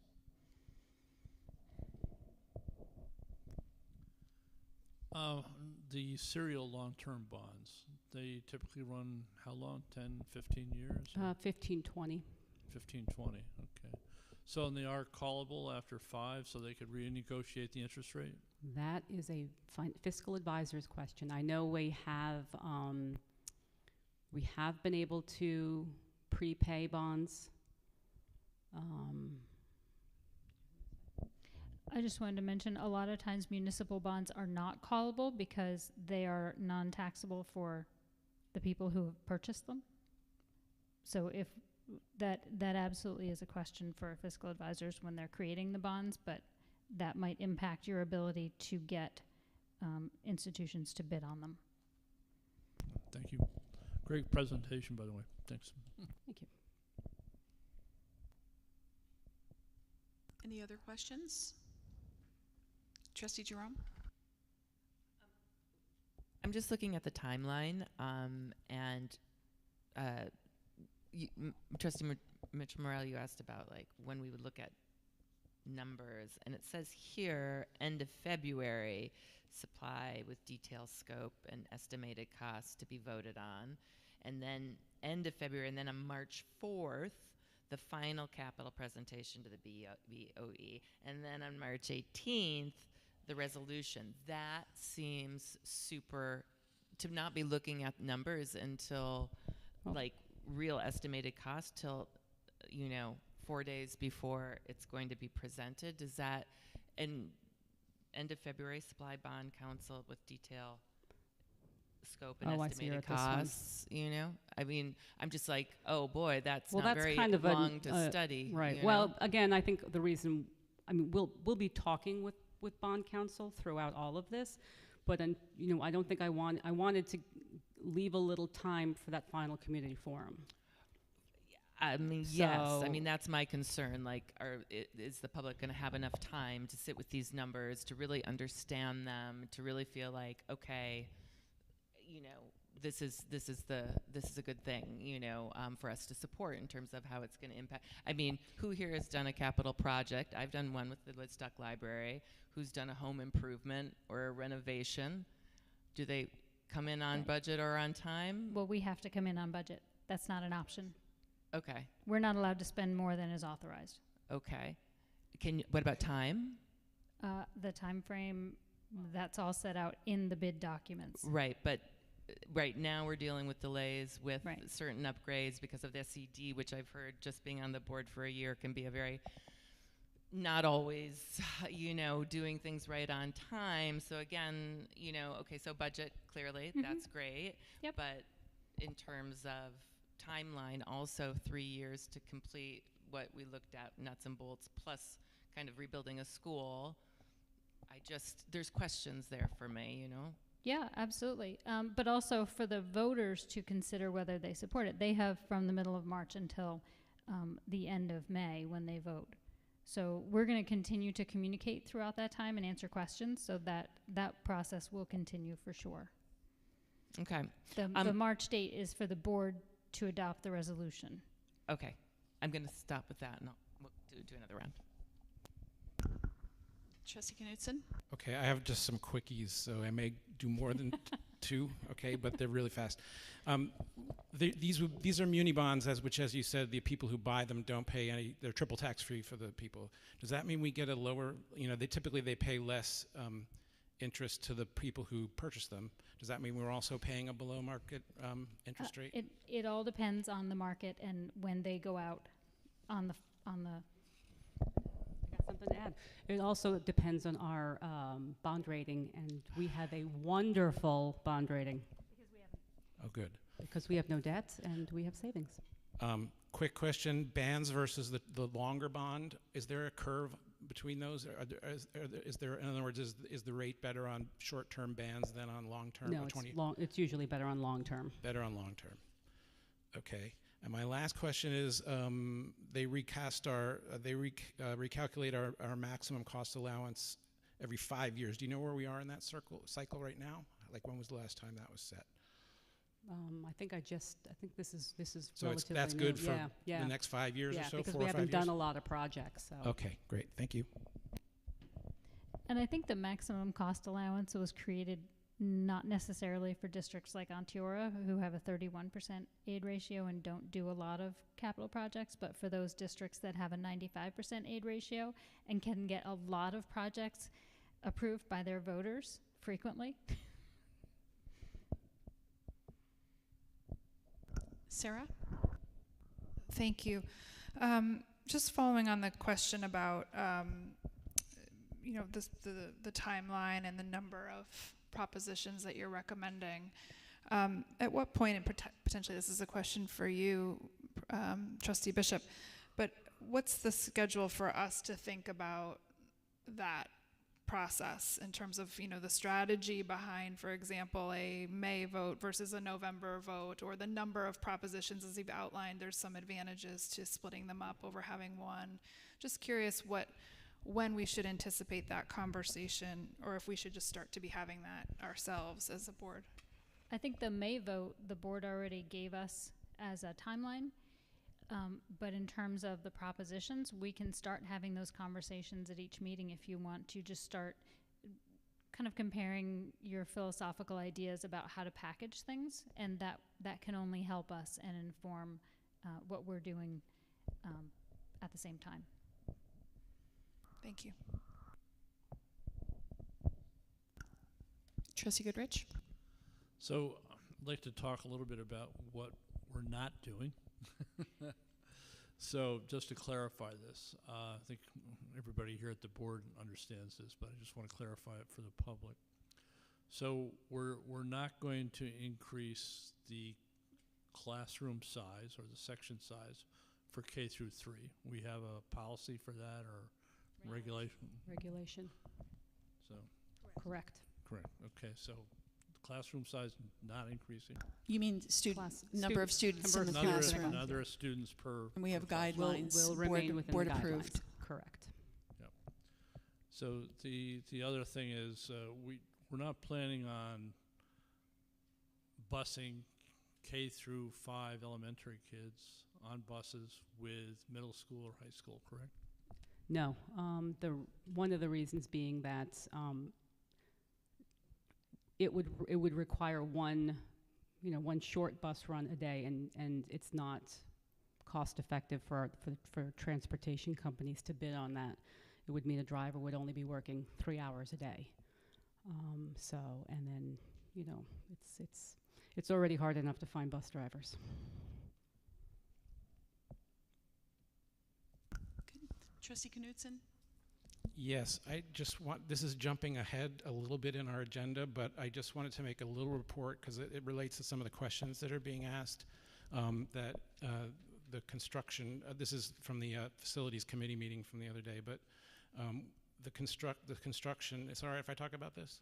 Yeah, the construction firm that we're thinking of hiring, part of the compelling part of their presentation is they would help with both structuring propositions, and they also have a very good in-house estimator, which we can talk about later when they come up. But both of that will help us get to as accurate and well-structured a set of propositions as we can get to. So it's not entirely, we have help, we potentially have help with that process. Yes, it definitely takes a team. You know, that's the nice thing about having the people working with us that we have, is that they are incredibly motivated, helpful, and just very smart people. Trustee Jerome? I'm looking at page 11, and you explain that you're not far enough into the year to see the savings of Phoenicia, but questions that go through my mind are, you know, I know that saved us a lot on transportation, but when we look at Woodstock and West Hurley, those are the most densely populated portions of our very, very large district that we will now have to be busing to a central campus from. So what runs through my mind is like, I know you can't be totally accurate, but are we thinking about what those numbers like? We don't know what the utilities savings are, but could we give an estimate? You know, building repairs, I would love it if there was some more numbers that even if they were estimates, we could sort of have an idea of what that looked like, just so that, because it's really the cost is such a big piece of all of this. Oh, no, and, absolutely. you know, if we don't have to pay taxes on it, great. That seems, you know, less likely when I look at all that could be done, but in any case, having some more estimates around some of these things and answering some of these questions, I'm curious whether we could do that prior to some of the dates that we listed out. Sure.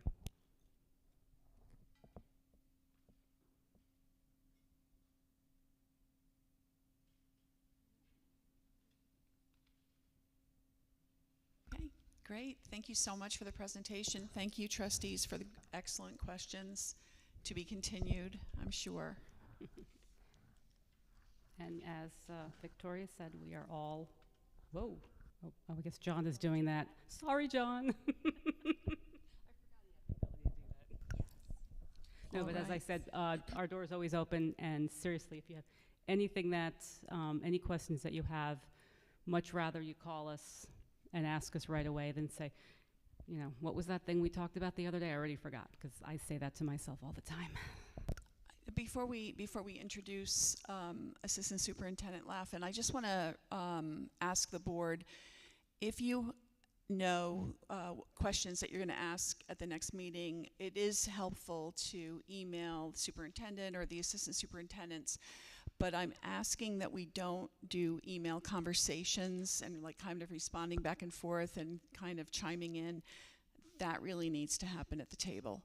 So, and I think, you know, for us, it's really valuable to have the conversation at the table, but it's also, I think, even more important for the community to be able to experience that along with us.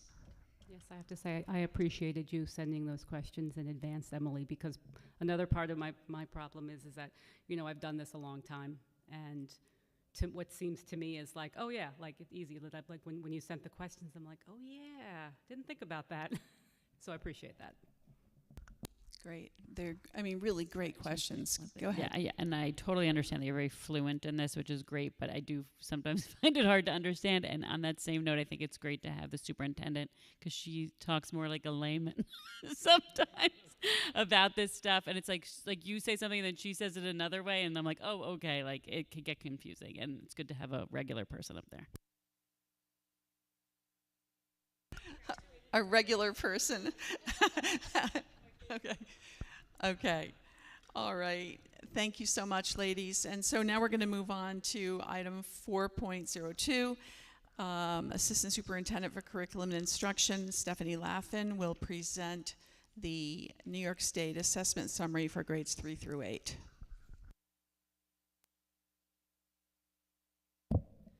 Good evening, everyone.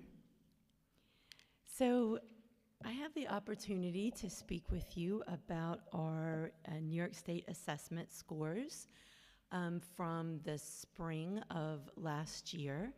And one of the ways I want to just mention, and when it comes to assessments here, this is one sample assessment that we do. It is one dipstick and one test that we do every year.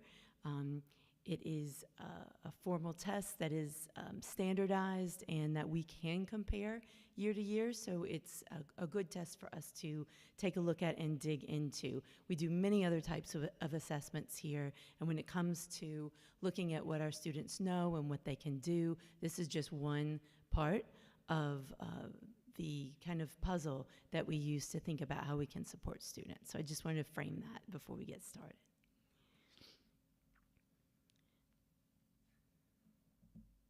So in the first slide, this really just shows you a bit about the participation rates and the difference between participation in the spring of '24 and the spring of 2023.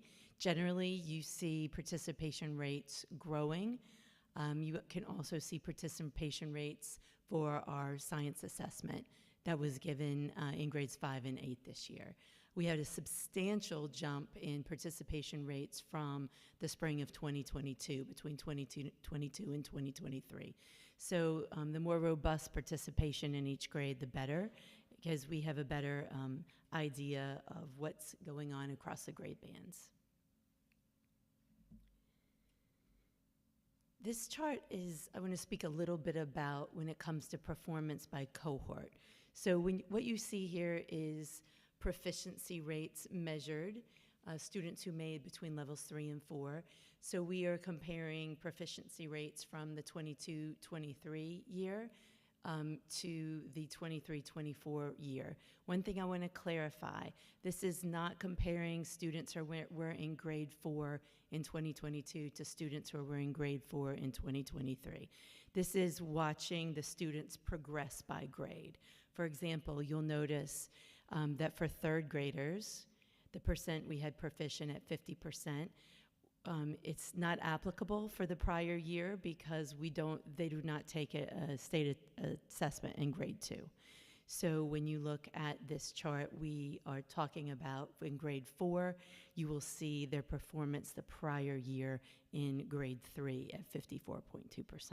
So I just wanted to clarify cohort and what this chart meant. Are there any questions about that before we move on? Okay. A little bit more about the standards and assessments, because the state assessments in the spring of '24, they were based on new standards that came out in 22 and 82. So the 2023 and the 2024 assessments in math and ELA, they are reflective of the next generation math and ELA standards that were implemented fall of 2022. So we have 2 years, 2 results of those assessments based on the same standards that allow for comparison. It isn't advisable for us to really compare the assessments in prior years. While we could certainly look at them, they're measuring different standards. So it isn't really mathematically a strong thing to do. It's hot linked there in that last bullet for those of you who are interested in the design of the spring assessments, really how that's put together. Any of you who are psychometricians that I'm aware of or secretly interested in that, you'll find a lot of data to support that there. Also, just a reminder of scores. Scores are rated from 1 to 4, 4 being the highest performance score a student could achieve on this assessment. And a level 4 is generally rare, because what you are measuring, if a student achieves level 4, they are performing above grade level standards. They are really excelling. So a level 4 score is somewhat unusual. A level 3, they are right on target. They're performing exactly where they should be in standards for that grade level. And in level 2, they are approaching that standard, partially proficient. And level 1, they tested below proficient for that grade. And another thing that's hot linked at the bottom, the parent guardian report that goes home every year for students who took the assessment. There's a sample report in math, ELA, grade 5 science, and grade 8 science, something that the parents would have seen this fall when this was mailed out for students who took the assessments. The next series of slides breaks it down a little bit further by grade level in math and in ELA. Again, with grade 3, you cannot make the comparison to the prior year because students did not take this test in grade 2. So you can see the rank from level 1 to 4.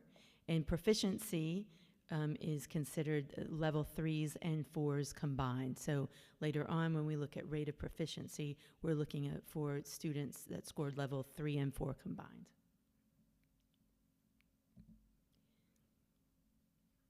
So as we move through, every slide is just a different grade broken down with their specifics. You can also see the number of students who took the test as well. So as we progress through grades 3 through 8, one thing I want to add about the science assessment, that is a new assessment this year. We have new science standards, and they were fully implemented grades K-8 in the 23-24 school year. And they are being implemented in grades 9-12 by course over the next few years. So that is rolling out year by year. Science assessments were revised to match the new standards and were given in grades 5 through 8. Previously to that, the assessments were given in grades 4 and 8. One thing that's kind of exciting about the new standards, the new assessments, they do touch base on what we are calling our science investigations. There's a series of science investigations that are done throughout elementary school year by year that build upon each other, and the assessments assess those skills that they are developing as well. So there's different practices, ideas, and concepts that are added in, but the science investigations are a key part of this. So some data on the science assessments from grade 5, as well as participation rates. The next slide gives a comparison of Onteora's scores on average in comparison to New York State and Ulster County. So our ELA 3 through 8 proficiency was at 49% for our district. Ulster County at 39%, and New York State for 46%. You can click at detailed comparison at the bottom and do a much deeper dive of what that looks like. Math proficiency, Onteora at 46%, Ulster County at 46%, and New York State at 54% for that assessment. And then the science, that should be 5 and 8 proficiency, Onteora at 47%, Ulster County at 45%, New York State at 44%.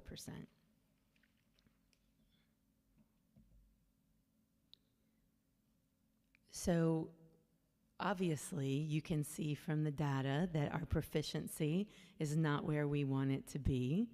And this is something that we've been spending a lot of time and energy and effort working on and addressing, really doubling down on and speaking at the grade level and building level as well as district level this year. Excuse me. So administrators and teachers, what are the next steps? What's happening? What have we been doing and what are we doing?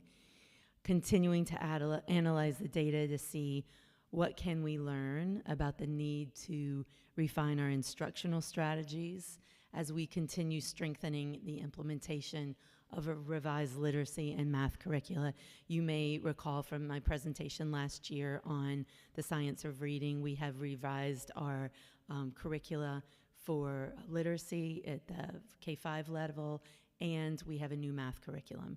So when we're looking at implementation, 3 to 5 years minimum. 5 years is a much better dipstick of what the effect of a curricula implementation is. You know, obviously we've talked about it, the gaps that were created through as a result of COVID, and our attempts and the actions we've taken to really try to drill down on that. So Branching Minds, to continue on our current next steps, administrators and teachers continue to review multiple data points in Branching Minds to determine which students need extra academic support in our AIS services. We've increased our AIS support in grades 6 through 8 in math and ELA. Our K-5 staff and eventually our 6-8 staff this year, they're learning how the Branching Minds data platform can enhance MTSS, our process that will really strengthen, identify, and help us to not only identify our students who need support in specific areas, who needs it, what do they need it in, and are the interventions that we're taking throughout the school year, are they working? And that is a really, really important question that we are refining our ability on how to answer that and how to pivot if the answer is no. And also, our MTSS coordinator, Elizabeth Fallow, is leading the work as we refine our ability to use the data that sits in our Branching Minds platform to make decisions around evidence-based instruction and resources to close those gaps. We've had we've talked about MTSS before, we've talked about Branching Minds platform. I've hot linked a deeper dive into that as to exactly what that is, and our finished MTSS handbook, which is a really beautiful work of art for instructional data geeks like myself. It really is our guiding star on how we proceed with this process. And next month in January, Ms. Fallow will be presenting on MTSS, and she can deepen or answer any questions that you might have as a result of today, and looking more deeply into the handbook and things along those lines. What questions might you have?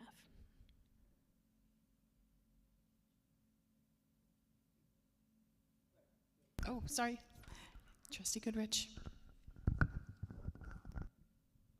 If you want to, you don't need to answer this now, but maybe this might be a hard one because I didn't send you an email on it. So if I look at this and I see there's no advantage to get more students into level 4, is that correct? Well, not statistically when it comes to proficiency. Yeah. I mean, your objective here is to get them to 3 or 4. We want students to perform as best they can. So, right. I mean, I'm not, it's not that 4 isn't great, but if you're measuring proficiency, it doesn't matter in that measurement. Thank you. Trustee Jerome? I'm curious about page 8. Just those numbers just are strikingly high for level 1. And is there any supposition what happened there? There just seemed to be. Could you give me a grade level, please? Oh, I'm sorry. 5. Okay. Yes, I've been thinking a little bit about this, and I was kind of working backwards when we really look at who are our grade 5 students and what has been their instructional, educational experience that could perhaps address that, because it does stick out.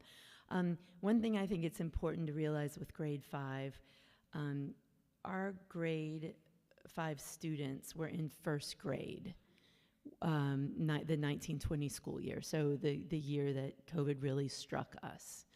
The foundational work that's being done in first grade and then also in second grade, which we know is hugely disrupted, it's really significant.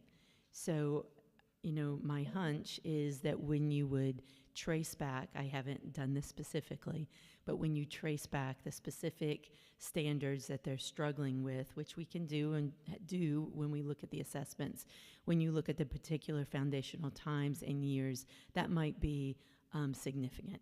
Also, the way we approach literacy and our focus on phonics, that was not happening when they were in kindergarten and first grade. So that is something that is different instructionally now. So those two things came to my mind because I've been pondering that as well. Trustee Lynch? Thank you so much.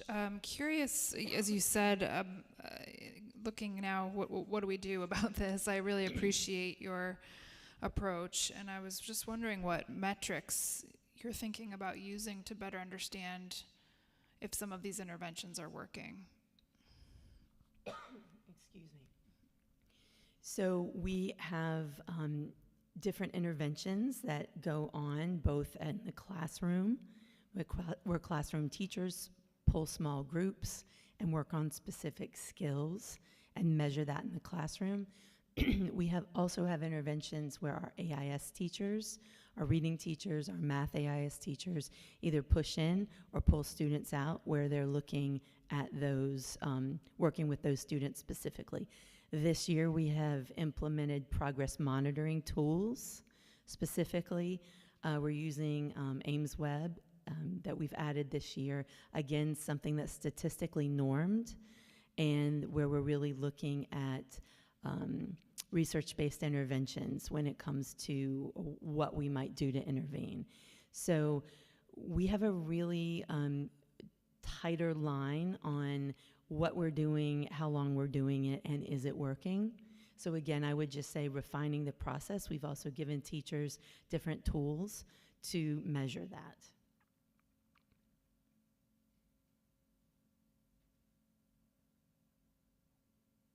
Trustee Knudsen? Just a couple of quick questions. In terms of test refusal, do we know when families or kids refuse to take the test? Do we ask a reason? Do they provide a reason? Do we know the reasons? Are we allowed to ask the reasons? So I think it varies, but we don't have a very high opt-out rate now, but you can see there's kind of a band that sometimes it kind of moves in. So I think one thing that we've been working on is at the building level, having conversations and trying to communicate with parents on the importance of the why of showing up for the assessment. It's something we're going to continue to work with teachers, because we know teachers are the best and first and most frequent means of communicating with our elementary parents and students as far as messaging, really helping them to make sure we can convey that message across the board about the why, because if students don't take this test, then we don't have any data on how they're on this data point on how they're performing on a nationally standardized test. And there is, while I think that we certainly have really relevant and standards-based assessments that we create at the local level, we also have our MAPS assessments, which are benchmark assessments. Those are nationally normed. But the more data we get here, the better we can help the student. We can help know the student, and the student and their family can understand really where they are when it comes to not just looking at them individually, but looking at them on a larger level when it comes to nationally or across the state. Because eventually, when we take things like SATs or you do get normed in that way, and you are evaluated in that way. And it's important, I think, for families to understand that and have a look, or maybe an early look or an early understanding on how a student's performing in the normed assessment. Thank you. And my other quick question was, you mentioned that you put in a new math curriculum recently.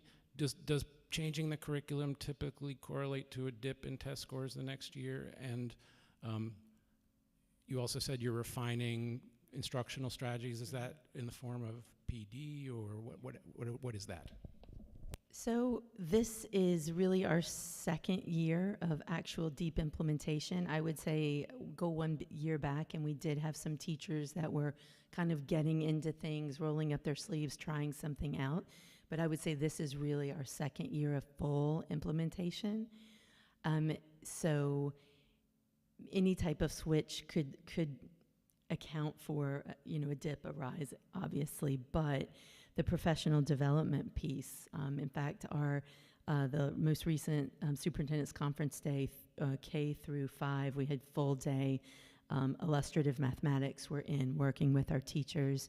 We have, since we've adopted that, they've been in multiple times a year, and David Tranter, our Ulster BOCES content specialist, is in the district 2 times a week, rotating through our K-5 buildings, and he really is side by side with us when we work with this curriculum, when they learn about the curriculum, and then he follows that up in smaller group rotations. So there's quite a bit being done with that, and it's really exciting. Thank you. Any other questions? Trustee Jerome? I think that you just spoke to this, but I just, as we look at all of the tech stack of the individual data of the students and how we're a small district, we can go and we can work with the students individually. Organizational, instructional strategies that are sort of more macro. Look at what we're doing in our school. Are we assigning enough homework? Are we making it competitive enough? Is it too competitive that people are up against? Like, I'm just wondering, are those kinds of questions being examined as well as just that very micro, like, okay, this this micro level? I would say those are ongoing discussions continually. And one of the really great things that we have been doing within the past year or two is we're able to, when we do a professional development, we pull both elementary schools together so that grade 2 happens at the same time in both buildings. So I really think it's also important not only for those to be kind of siloed discussions that are happening in an elementary building, but that they are happening across district as well, because we want to provide as much common experience for our students as possible, regardless of elementary school building. That's very important.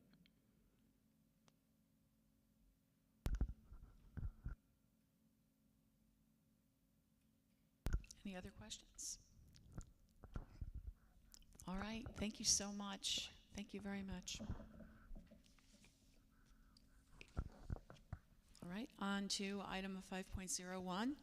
The Board of Education hereby accepts the minutes of the November 12th, 2024 and November 25th, 2024 meetings. May I have a first? Trustee Knutson, second. Trustee Raimondo, any questions or comments? All right, we'll vote. Trustee Knutson? Aye. Trustee Jerome? Aye. Trustee Mitchell-Morrell? Aye. Trustee Goodrich? Aye. Trustee Lynch? Aye. Trustee Raimondo? Aye. Okay, great. That's unanimous. Thank you. On to Superintendent District News. Good evening. This is our last week of school before the holiday break, so I wanted to start by wishing everyone a restful and joyful break.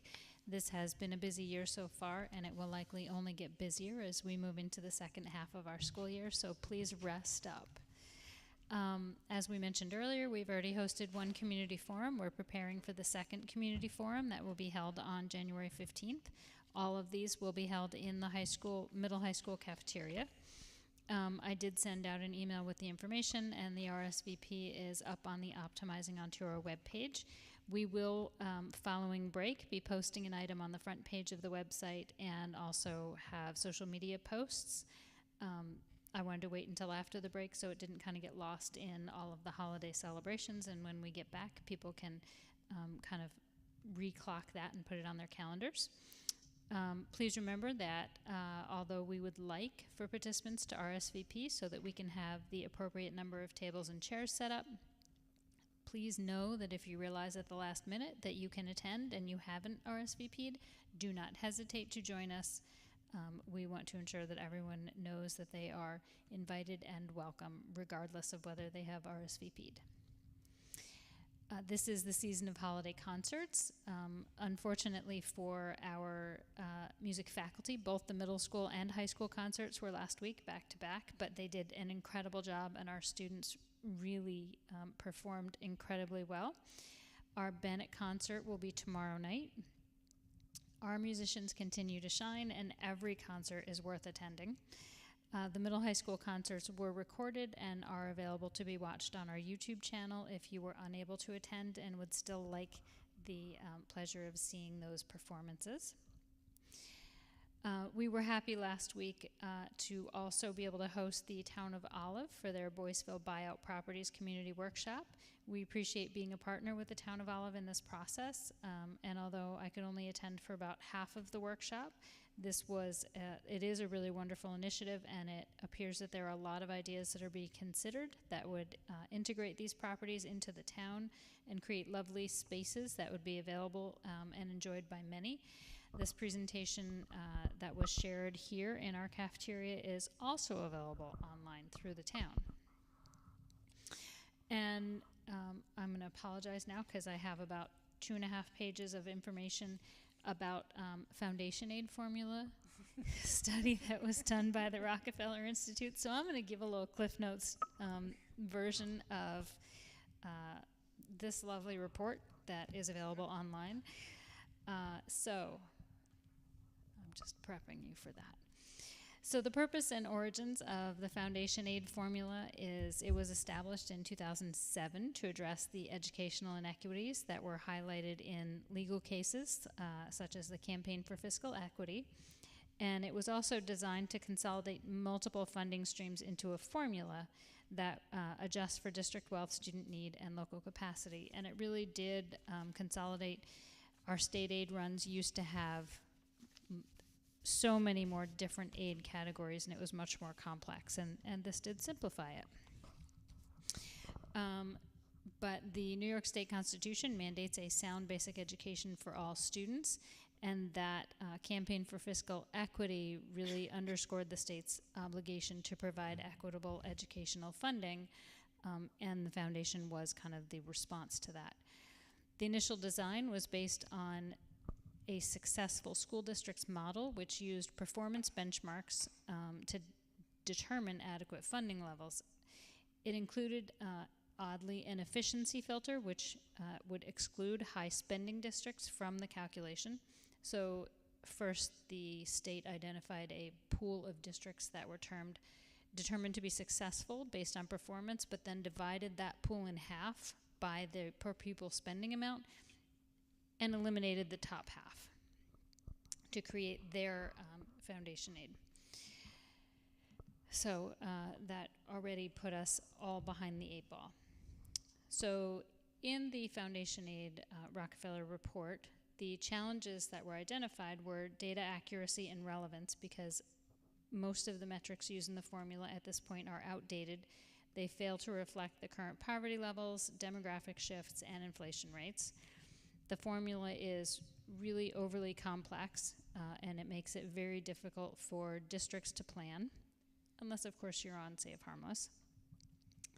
There are equity concerns because wealthier districts often receive disproportionate funding due to outdated or misaligned components, and the declining enrollment statewide and increasing diversity among students really requires the weightings to be recalibrated, and it has not been changed. So the recommendations from the Rockefeller Center include updating this base successful school districts model, using a broader pool of districts, and also another issue is that the standardized testing that is used in the successful school districts model is going to be outdated based on the outcomes of the Blue Ribbon Commission. We're not going to have those same standardized tests. And they also need to eliminate the efficiency filter, which sort of pulls out those districts that spend more per pupil, because that immediately creates an artificial ceiling for the spending. Another component in the foundation aid formula is the pupil needs index. The current index is based on poverty, English language learners, students receiving free and reduced meals, and geographic sparsity. This is considered an extraordinary needs percentage, the pupil needs index, but the poverty data being used in this formula is from 2000, which is then multiplied by a factor that is meant to adjust for the increased cost of providing an education to students in poverty. But it's taking outdated data and trying to manipulate it to make it more relevant, and it's not really functional. So the Rockefeller Center is recommending, instead of using that outdated poverty factor, instead use the updated small area income and poverty estimates for poverty metrics. And it's interesting, if you look at that metric for Ulster County, we fall sort of in the middle. The highest percentage is Ellenville at 24.2%. We land at 13.5%, and the lowest with that metric is New Paltz at 8.2%. Another recommendation related to that pupil needs index is the metric that is being used for the English language learners is kind of a flat metric, and they are recommending that it be scaled based on the service intensity for those students who are receiving English language learner services. Depending on the student, it could be a much more intense service that is required. And then there's also a recommendation to adjust the sparsity metrics to better reflect rural district needs, which may work in the favor of a district like Onteora. They're talking about shifting from the CPI that is currently used in the formula right now. It is the CPI for the whole United States, so they're recommending that it be shifted to the CPI for the Northeast. And they're also recommending that it be an average, a 5-year average of that number be used, instead of having it change each year based on actual inflation. So that would decrease the effect of spikes in inflation and increase predictability for districts, which I'm sure all districts would appreciate. They're also talking about trying to revise the local share contributions that they expect districts to be able to contribute. They want to simplify calculations and align them with actual district wealth. And then they have included in that very lengthy report a couple of different potential formulas to use for that. And then they wanted to recommend that districts be able to choose the most favorable formula. I would love for us to be able to choose the most favorable formula. I don't know that that's going to come out in the end, but it was a recommendation.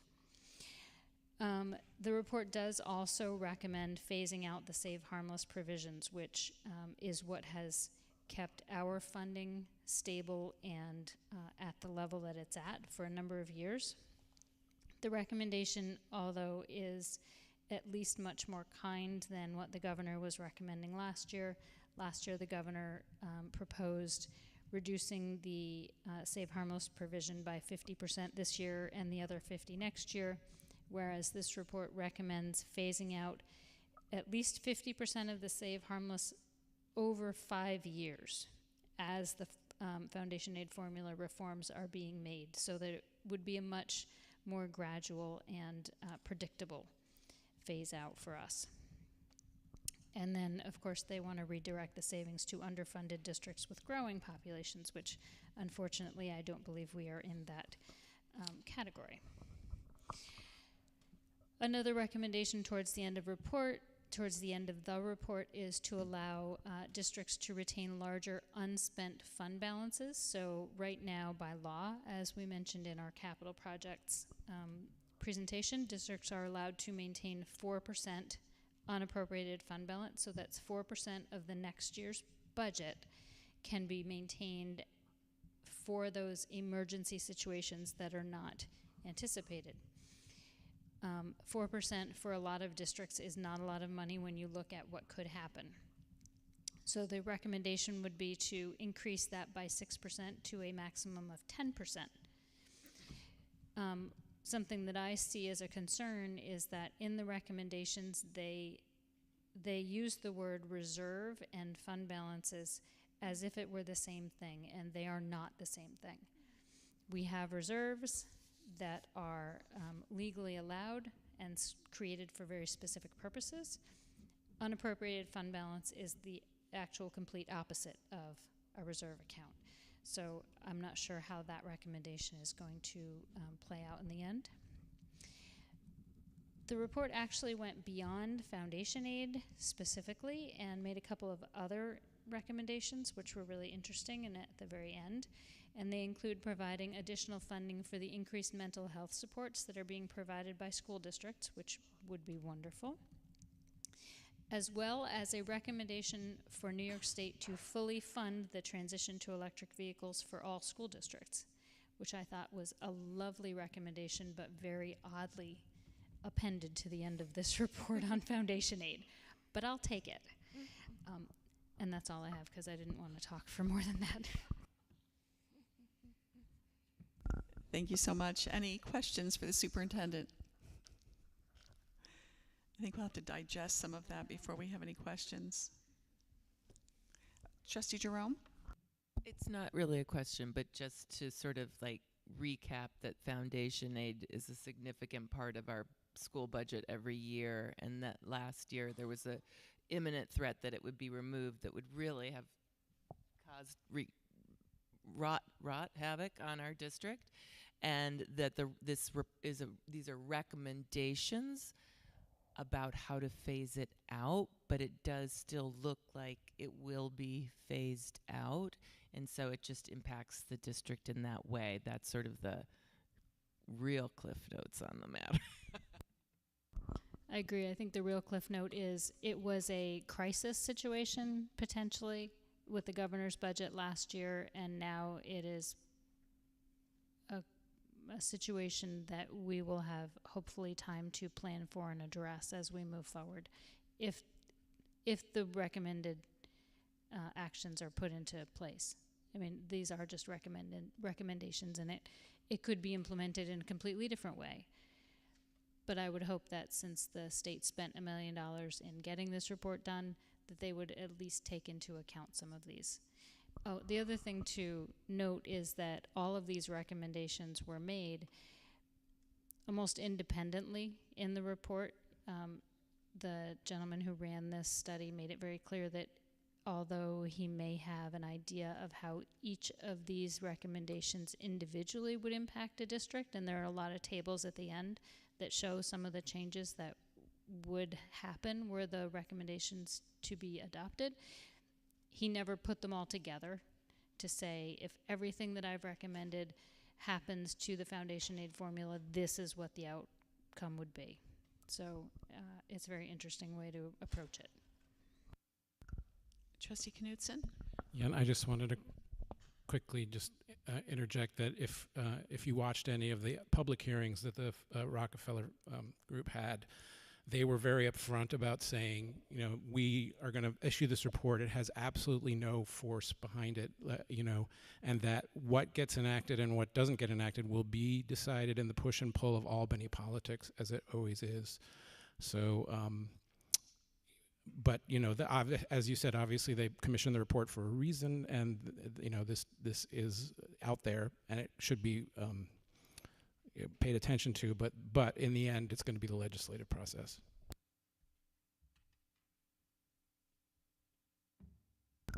Anyone else? Great. All right.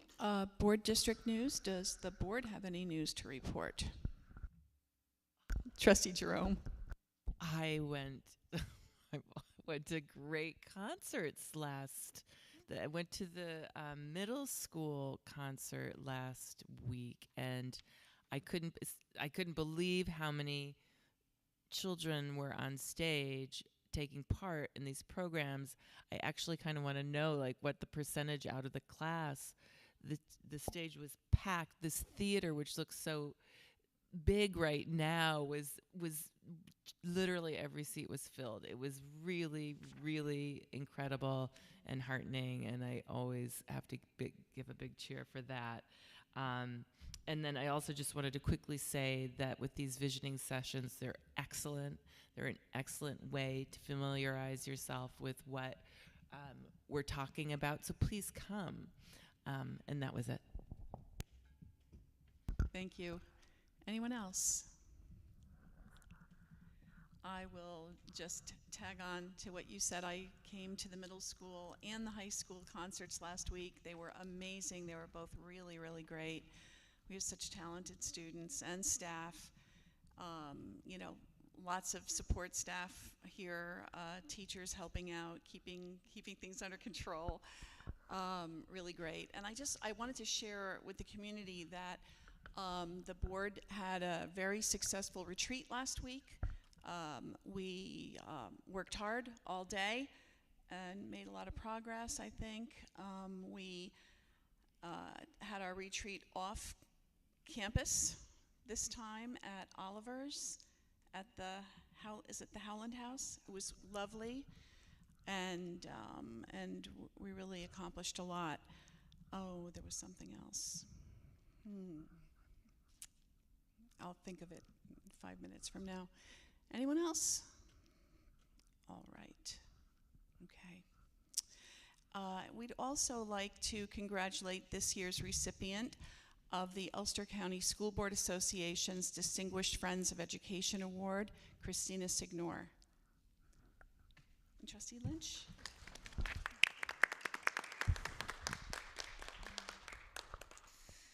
Thank you. The Ontario Central School District would like to recognize Christina Signor for the Ulster County School Board Association's Distinguished Friend of Education Award.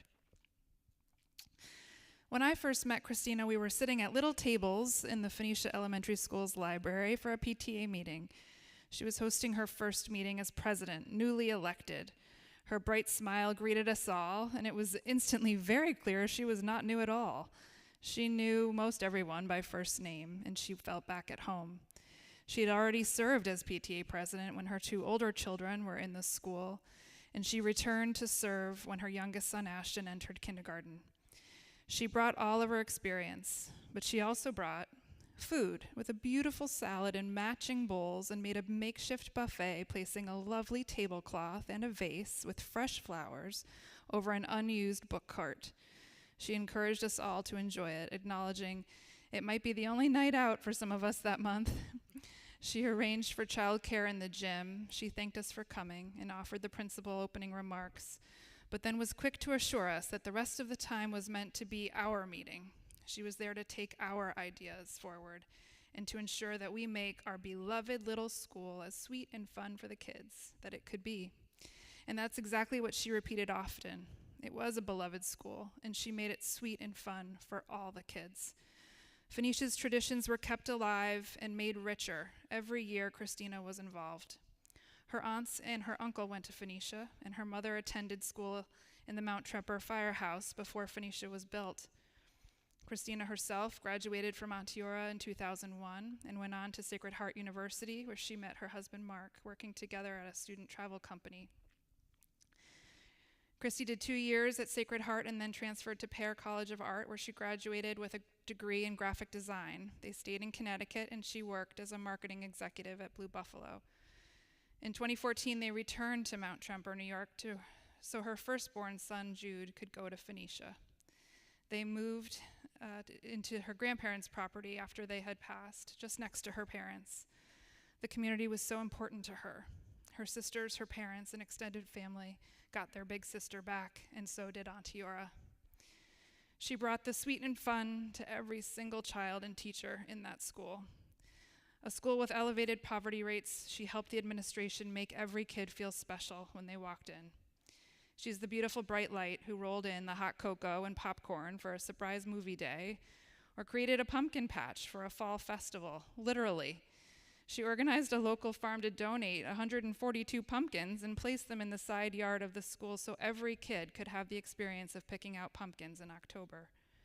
When one of our young students lost both parents to drug overdose, she sent our school counselor to the house with clothes and toys, quickly donated by her PTA officers.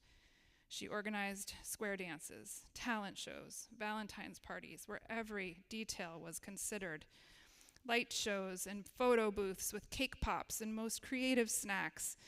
She was, of course, supported by a die-hard team of parents, but it's her vision and her ability to elevate every little event to make our beloved little school as sweet and fun for the kids as it could be. In 2022, when the district announced a plan to close Phoenicia Elementary School, Christina fought gracefully and forcefully to reject the proposal.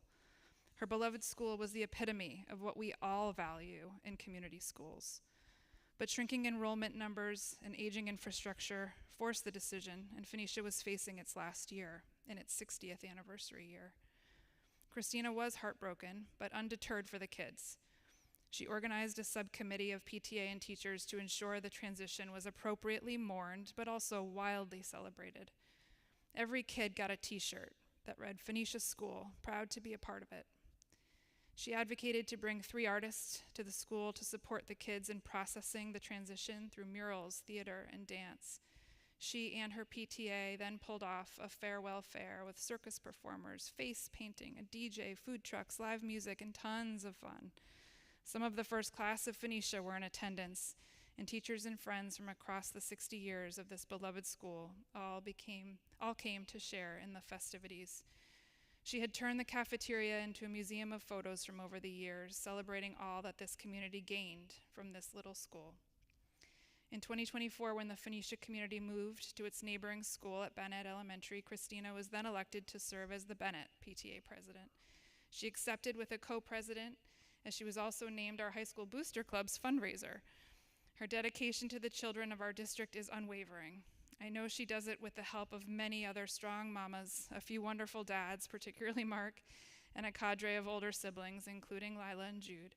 But her standard for what every child deserves, her ability to include everyone and reach beyond ingrained circles in our community, her commitment to tradition and her understanding that kids need to love school to thrive at school, make her this year's recipient of our award. We're so grateful for your time, your energy, and your love for Onteora and all of our kids, and your willingness to close the Phoenicia School with dignity and grace and maintain your focus on our kids and their experience is an example we all work to emulate. Thank you.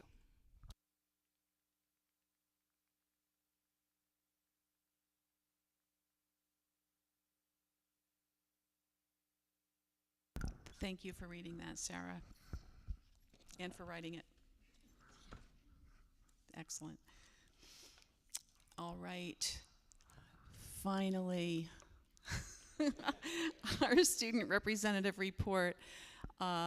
Olivia, please give your report, and please do leave as soon as you want to. This is a long meeting.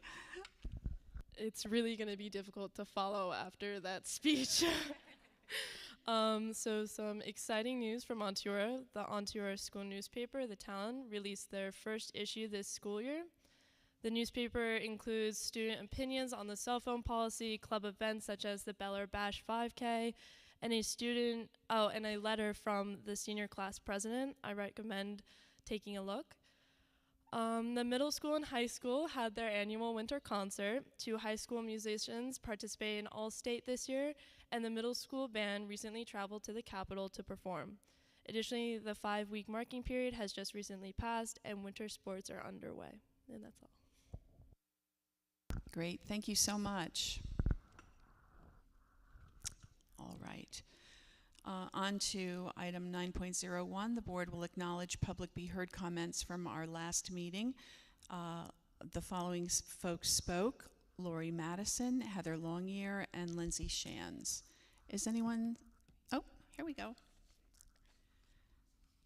Megan Brenner. Hi, Megan. Oh, and Megan, let me just read the statement real quick. The board appreciates hearing from the public, including students, on any agenda or non-agenda item. Please understand that by our adopted parliamentary procedure, the board cannot engage in discussion or answer questions during public be heard. Please know that we hear you and we take all of your comments into consideration. The board does reserve the right to correct any inaccuracies or misinformation during public be heard. Please limit your comments to 3 minutes, be civil, and do not name any particular individuals or promote any commercial ventures or products. People wishing to express individual student or personnel concerns can bring them to the superintendent's attention in private. Thanks, Megan. Hi, I'm Megan Brenner. I am mother to 3 amazing, superhuman little babies. One including a rising kindergartner who will go to Woodstock Elementary. She'll be 5 at the end of January. I'm very excited. And twin 2-year-olds, Maeve and Wyatt. I actually live right around the corner from Clark. I have 30 seconds worth of a question. I just wanted, thank you initially for presenting the school construction update. It's really great to see and to hear some of the numbers, and I'm looking forward to participating in the community forum on next month or in February. And for the updates, the forum is in January 15th, and then the updates, the preliminary numbers should be ready by the 4th, I believe, February 4th. So I'm looking forward to that. I'm wondering, in the wake of this recent presidential election, if we've given thought, and if this was covered before I arrived today, please forgive me for not catching up. If we've given thought to a future and the construction, the reconfiguration plans, with this incoming administration pledge to close the Department of Education, if we've given thought to how that will impact the scope of the project if we lose all federal funding, specifically thinking about the federal building aid. If we haven't, I strongly encourage you, the Board of Education here, everyone that's been elected, to scope that out, given this impending future and the truth for all taxpayers across the district. Thank you. Is that the end of your? That's it. Okay. Can I just clarify for you, there is no federal building aid. Okay. All building aid is provided by New York State. Okay. Great. It would still be great to scope out the future where there is no funding at the federal level.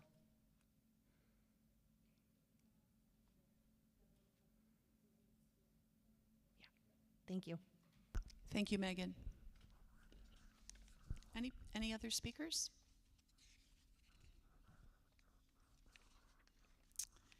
All right, on to item 11.01. Discussion and possible action.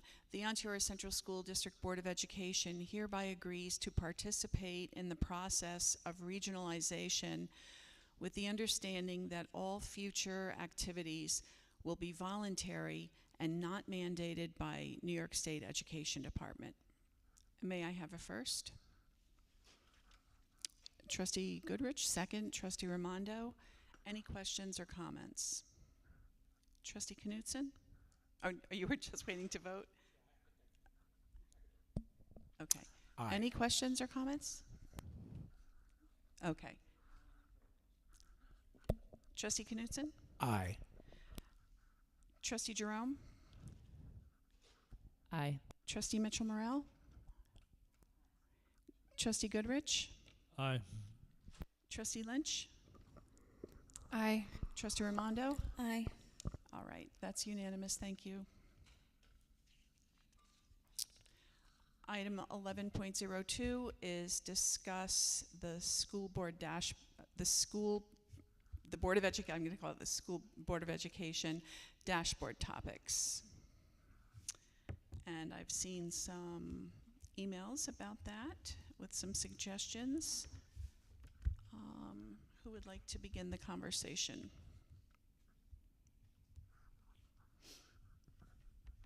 Trustee Lynch? Thank you. I'm just pulling up some notes. This is an item that we've been talking about, all this since the summer. and we wanted to revisit it because now that we have our goals established, I thought it would be important that we think about, again, holding ourselves accountable to those goals, but also helping to better understand sort of the biggest factors that would go into our duties around the financial and academic stability of the school district, and being able to just make decisions more quickly when we've got some data at our fingertips each meeting. So that's the intention. There's a full understanding that this requires extra work, but I also recognize that a lot of this data has actually already been collected and often presented to us. It just happens to be presented maybe 6 or 8 months ago, and it might not be top of mind, right? I'm just reminded even by some of these conversations we're having around the budget process or other things. So I just want to acknowledge that as well. But with that in mind, I had just actually, in reflection on the Rockefeller Institute's recommendations, I thought, well, here's a few things that we really should have top of mind in terms of some of the criteria, so to speak, in their recommendations about how you might make adjustments for our financial responsibilities. I thought that was quite relevant, but open for obviously discussion. I shared a long list over email that I just wanted to make public and bring to your attention. The first is obviously aligned with our goal around attendance numbers.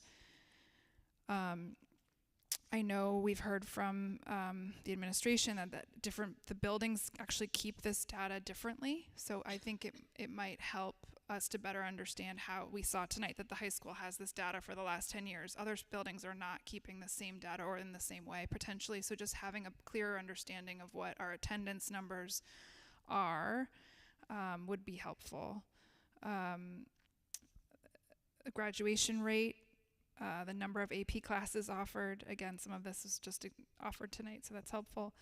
The percentage of money in reserves, although again, taking what the superintendent just said, potentially saying, what's legally allowed in the reserves not to be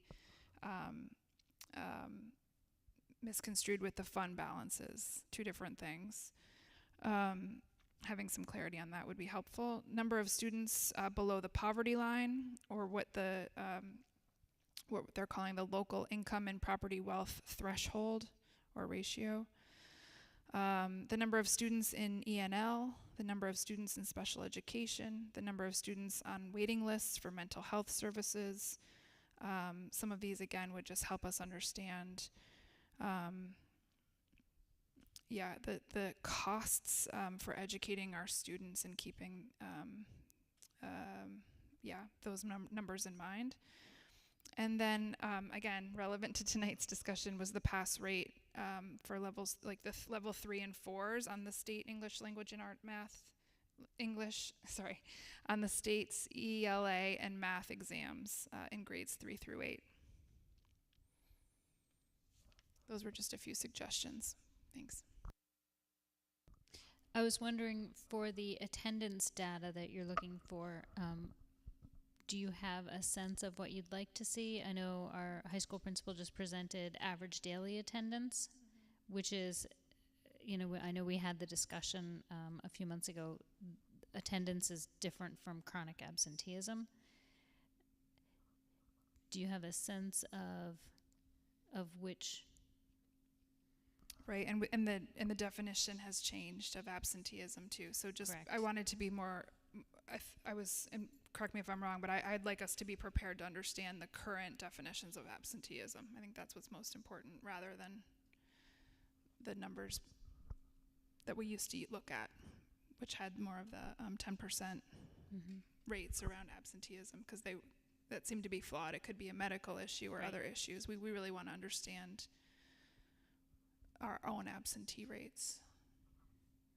So are you actually looking for absent attendance or absenteeism? I think we want to see absenteeism. Okay. But it's up for discussion. Can I ask, are we looking for unexcused absences? Is that the rate that we're looking for? Because we have absences that are excused medical. which wouldn't fall into chronic absenteeism. But what I'm hearing is maybe we want to present unexcused absence data. It's also going to be a little bit different in the secondary because attendance is taken by period. So a student could come first period, not be there for certain periods, and that will impact the rate. But we can certainly put our heads together to think of a way to look at unexcused absences. Trustee Knudsen? Yeah, it just occurs to me that some of these numbers are very dynamic, and some of them only come in every so often, once a year even. It might be worthwhile just separating out.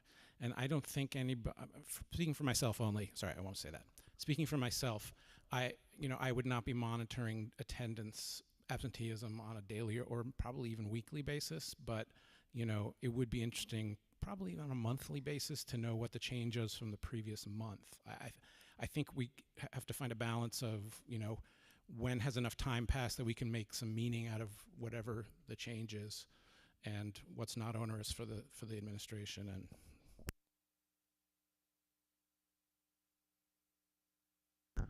Trustee Raimondo? I can just say, so when high schoolers, just because it just came out, when they have their progress reports and report cards, so that's quarterly, that's tracked there. So I don't know if that's a logical time, so it's not making extra work and you're just seeing quarter one compared to quarter two compared to quarter three. So it might be a very easy number to pull at a quarterly, like when report cards are issued, basically. Are those, is that data by day, like attendance for the day or for the period? It's for the period. Okay, yeah, I thought so. So maybe the attendance reporting has to be different for secondary versus elementary. Yeah, okay. Trustee Mitchell-Morell? I'm just surprised to see there's a waiting list for mental health services. Is that the case?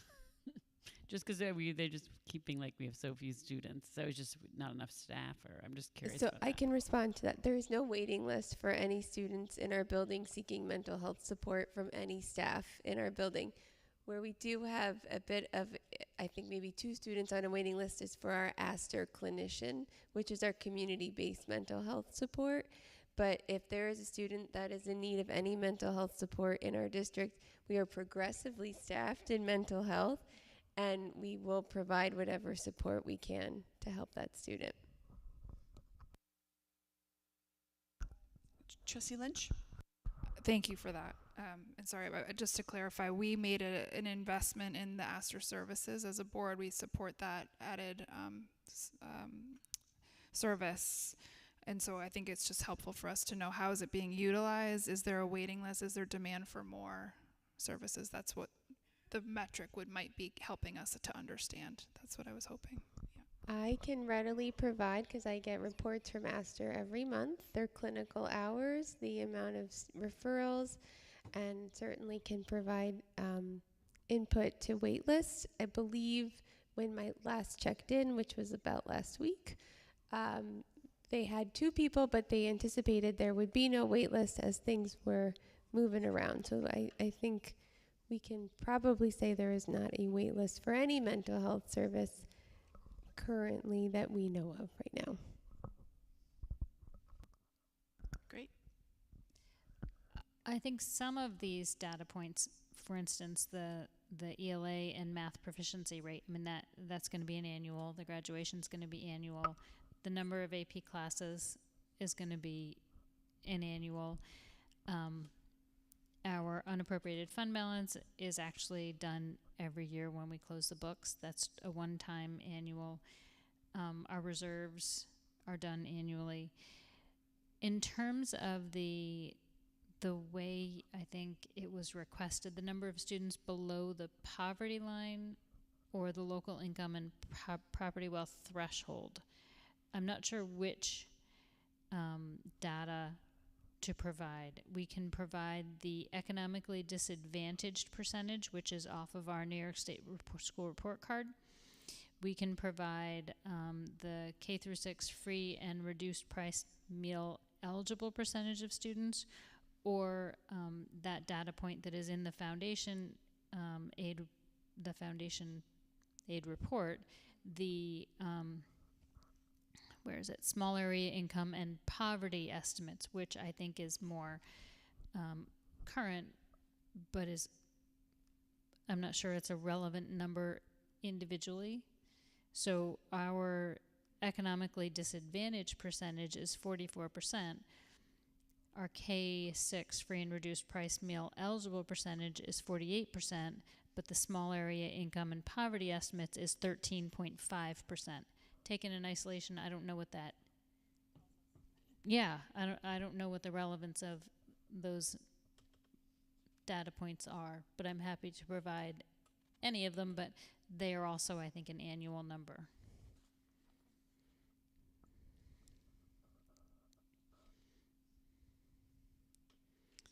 Trustee Jerome?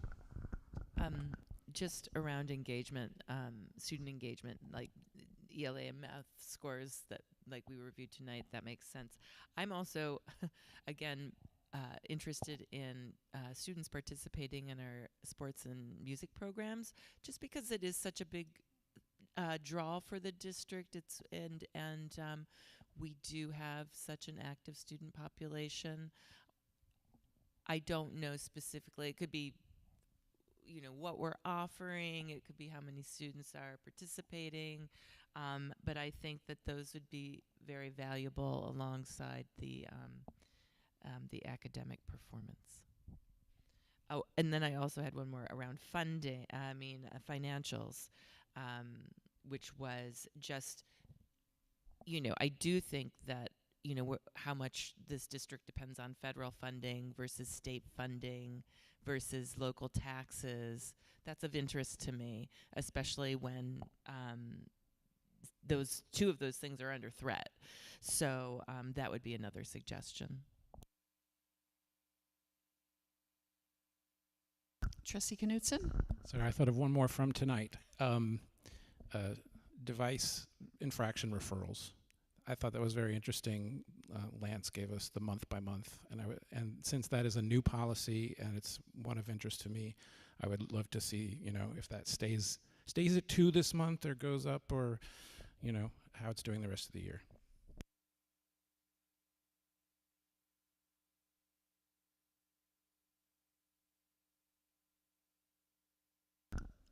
Any other suggestions?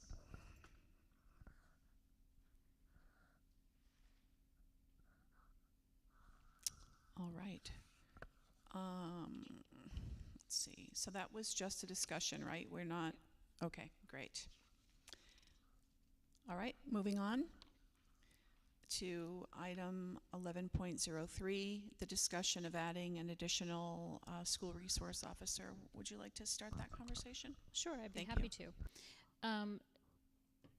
We have historically had one SRO in our district who, prior to this year, tried to make it to every campus each day, and I think was often successful. But now that we have over 80% of our students on this campus, he feels like he's not getting to the Woodstock campus as consistently as he would really like to. And this is the first year that when we've had the conversation about it, Deputy Sharon has said to me, you know what, I think it would be a good idea to add an additional SRO so that there is consistent coverage in our Woodstock campus. And I feel like it is also important. I feel like our culture, even nationally, has been shifting. I think things are unsettled. I feel like we have, as a district, very much focused on safety in the past couple of years. We've done a lot to really tighten our safety procedures. We've worked with a safety consultant, Alteris, and they also believe that this is a positive step to add that coverage to this other campus. And it would just be an increase in coverage for that campus. It's not as if they don't have the services of an SRO, but it would be an increase in coverage. Because we recently received a $50,000 grant and aid from the Senate that is not tied to or earmarked for any particular activity, we don't have any large requests that we are unable to fulfill using our budget right now. It seemed to dovetail with this opportunity to add a school resource officer. The school resource officer, I believe, was quoted to me at about $111,000 for a full year.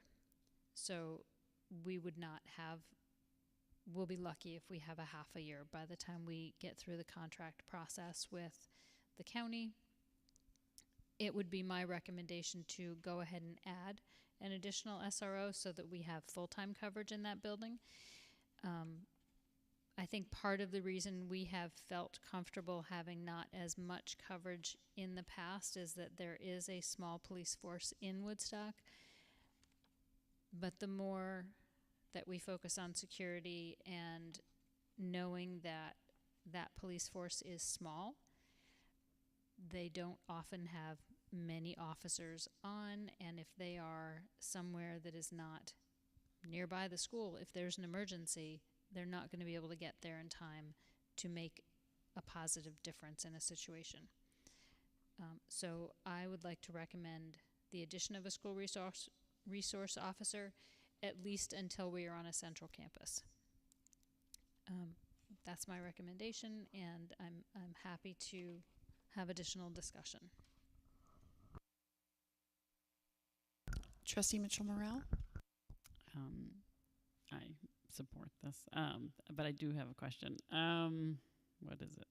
It's my bedtime. Okay. Oh yeah, I know what an SRO does, like in an emergency situation. But can you walk us through like like what they're doing on a day-to-day? I just am unsure. The role of an SRO, although yes, to be there in an emergency situation, they are also there to build positive relationships with the community, with the students, most importantly, and to be a resource for all things in the building. We rely on our school resource officer as our partner in all of our safety drills and safety procedures. But really, it's building those connections and relationships and positive experiences with our students and their families as well. Our school resource officer is often a liaison and an assistance for our families. So we have money to cover the year, and then we would just figure it out for next year type of thing? It would have to be incorporated into the budget next year, yes. Trustee Lynch? Thank you. It's a wise proposal. I guess I was just curious because I do feel that there's also a huge safety risk with the lack of child care options in the district. I worry about our K-6 community quite a bit, and the lack of after-school stipends for teachers to reduce the number of clubs and opportunities for after-school care is another consideration that I would just put on the table for use of unrestricted funding. I find it both to have a safety aspect, but also it builds a huge part of our culture and community. And when we lost that opportunity in the Bennett School in the new configuration, and it's very widely felt by both families and students. So I'd highly consider that as well as a potential funding priority.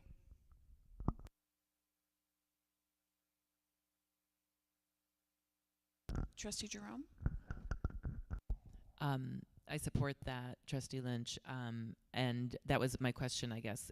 Were there any other options on the table? It's a large chunk of change, right? So important for the community to be aware, certainly, that we're considering such a thing. And also I thank you for bringing up an alternative use for the money, and wondered if there was anything else that you had pondered it might be good for.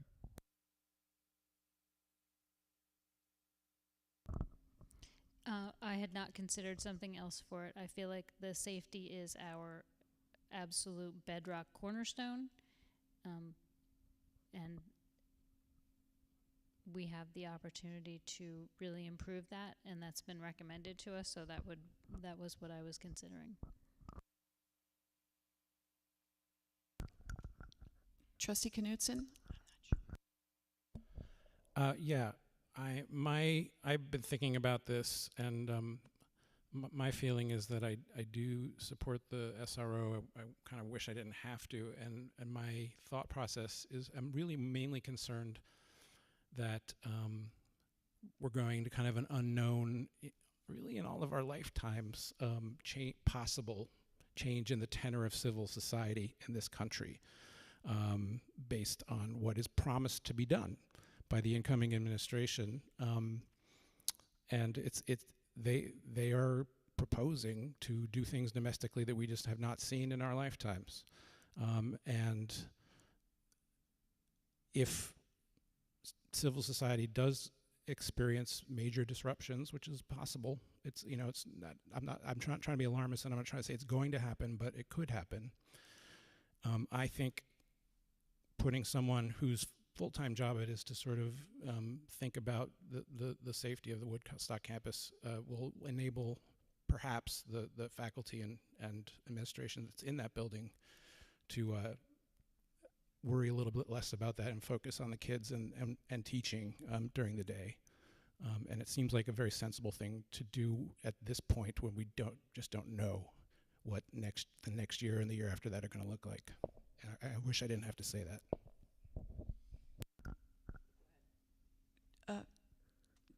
Amanda, do you have your hand up? Oh, go ahead.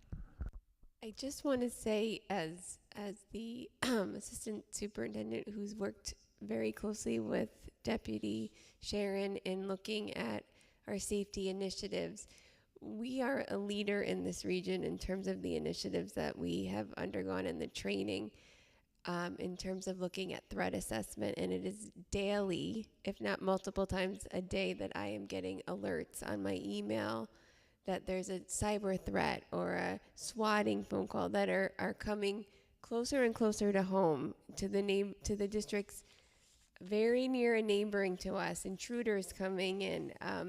So I think it's an unfortunate reality.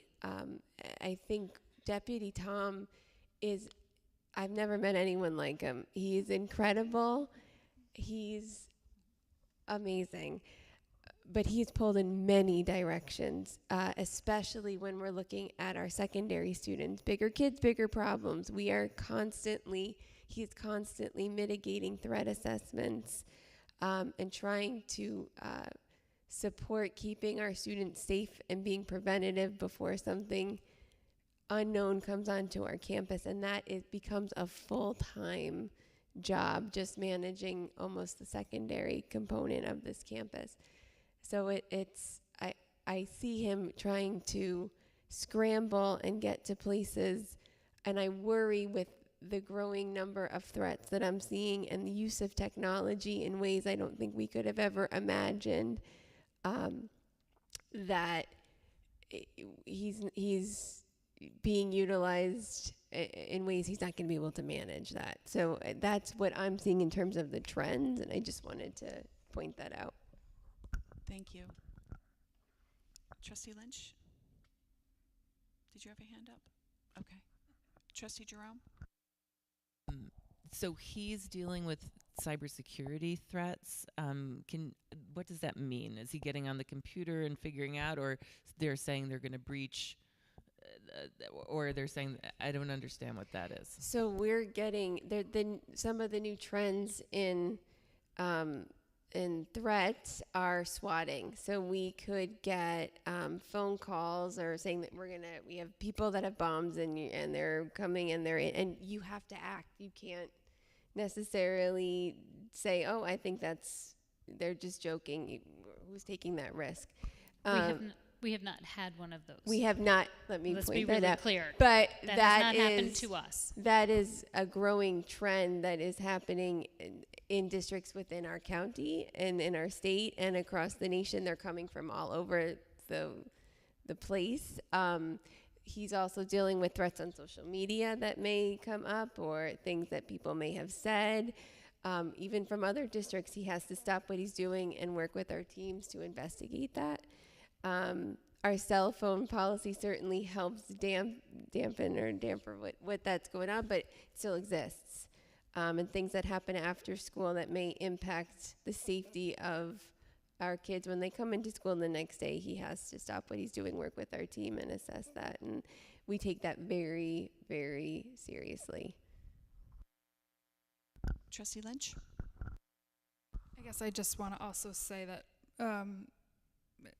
reiterate that we are a leader in this work, and there has been actually an issue when Deputy Tom was off-site and came to an emergency on the Phoenicia campus and dealt with it appropriately. Our staff are highly trained to prevent these situations from taking place before he gets there, and then when he gets there, and then, you know, even in the after assessment. So just wanted to make that known, that we've actually lived through this reality where he was not at the Phoenicia school and an emergency happened by a potential intruder. The question, though, I guess, is just how I recognize we're a leader and I want to remain a leader, but is this common across the district, across other schools, that there's more than one SRO in a school district on different campuses in other elementary schools? Okay. Yes, it is much more common that there are multiple SROs than one. Okay. Thank you. Trustee Raimondo? I just want to thank the administrators for all of that information, and Trustee Knudsen, you articulated my feelings very well as well, and I fully support having an additional SRO. I was just going to say the same thing, really. Trustee Knudsen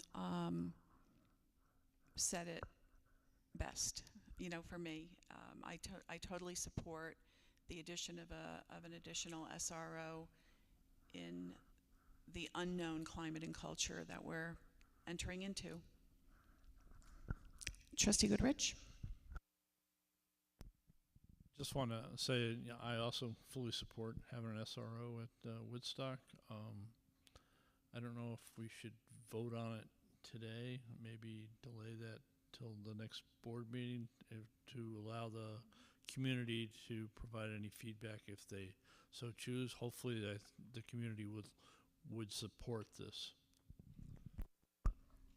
I just wanted to add that it's not on the agenda for a vote tonight. We did put it for discussion only, and in anticipation that we would vote in January. And that, as you said, that would allow any community members who felt strongly one way or the other, they could share that with us. Any other questions or comments? Okay, to be continued at our next meeting. All right, we have a break built in. Take a 5-minute break? Yes? Okay, we'll take a 5-minute break, but really keep it at about 5 minutes.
to agenda item 13.01, the consent agenda.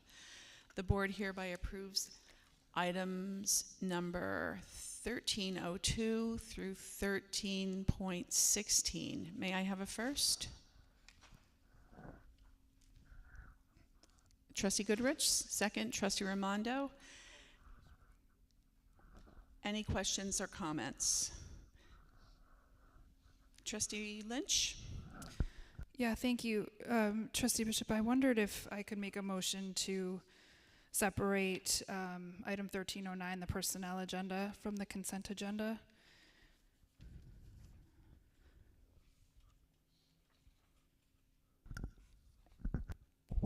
I can answer that for you, and I apologize if I fumble on my words. I'm pretty tired.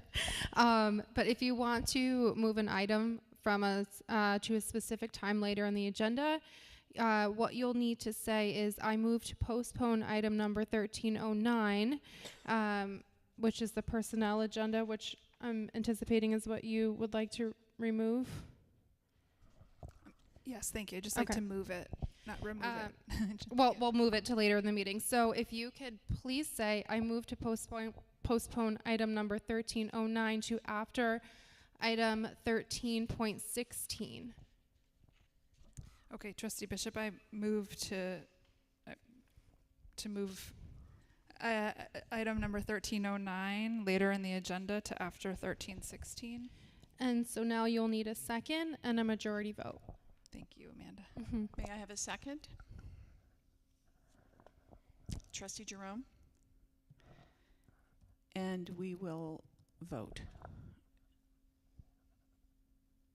Trustee All right, Knudsen? can I ask one question? So what we're doing is moving it after 1316, but outside the consent agenda so that it becomes its own separate agenda item. Okay, thank you.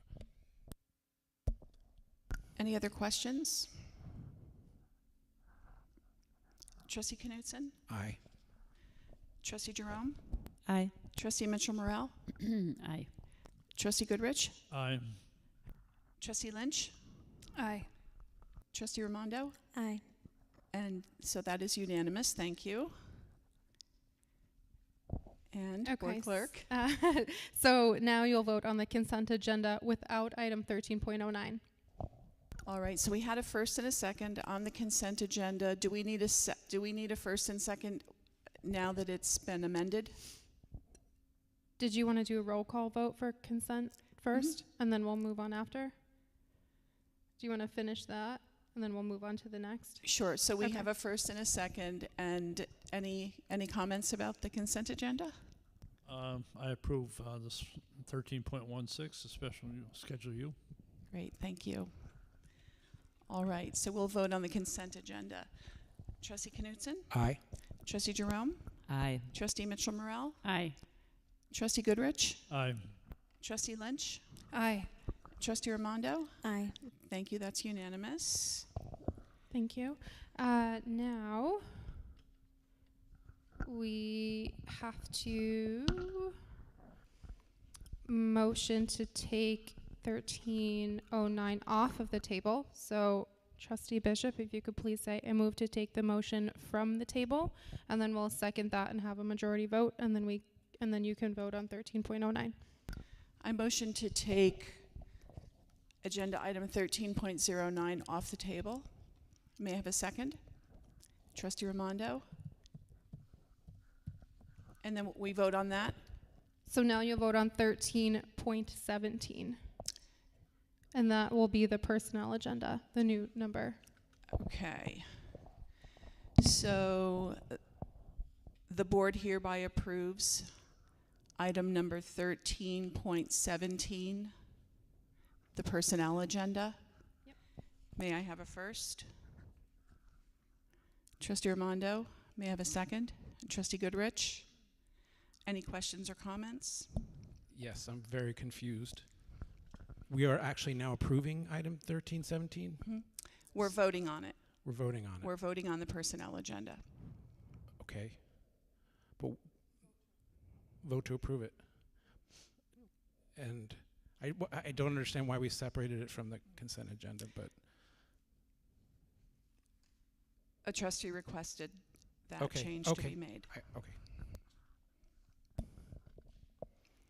Any other questions or comments?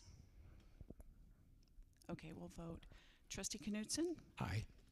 Trustee Jerome? Aye. Trustee Mitchell-Morel? Aye. Trustee Goodrich? Aye. Trustee Lynch? No.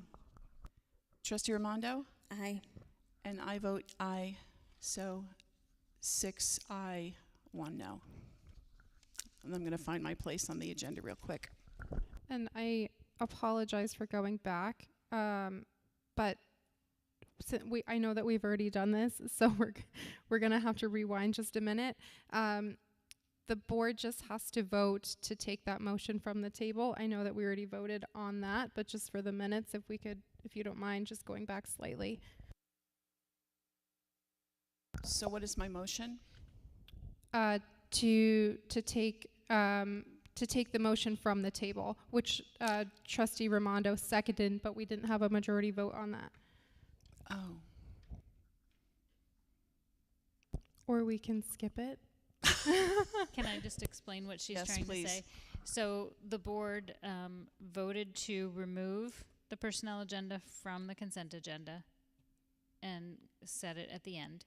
And then there was a first and a second to bring it back in, sort of back into play, but there wasn't a vote. I think we missed the step to vote there, and then, because you have to bring it back into play, and then you vote on it. So we had a first and a second, but I think what Amanda's saying is we needed to vote there. I see. Okay, so let's take a vote. Since we already had a first and a second on that, we will just vote on putting item 13.17 back in play. Okay. Trustee Knutson? Aye. Trustee Jerome? Aye. Trustee Mitchell-Morel? Trustee Goodrich? Aye. Trustee Lynch? Aye. Trustee Ramondo? Aye. That's unanimous. Thank you. And thanks for your support there, Amanda. Okay, on to contracts and independent contract retainers.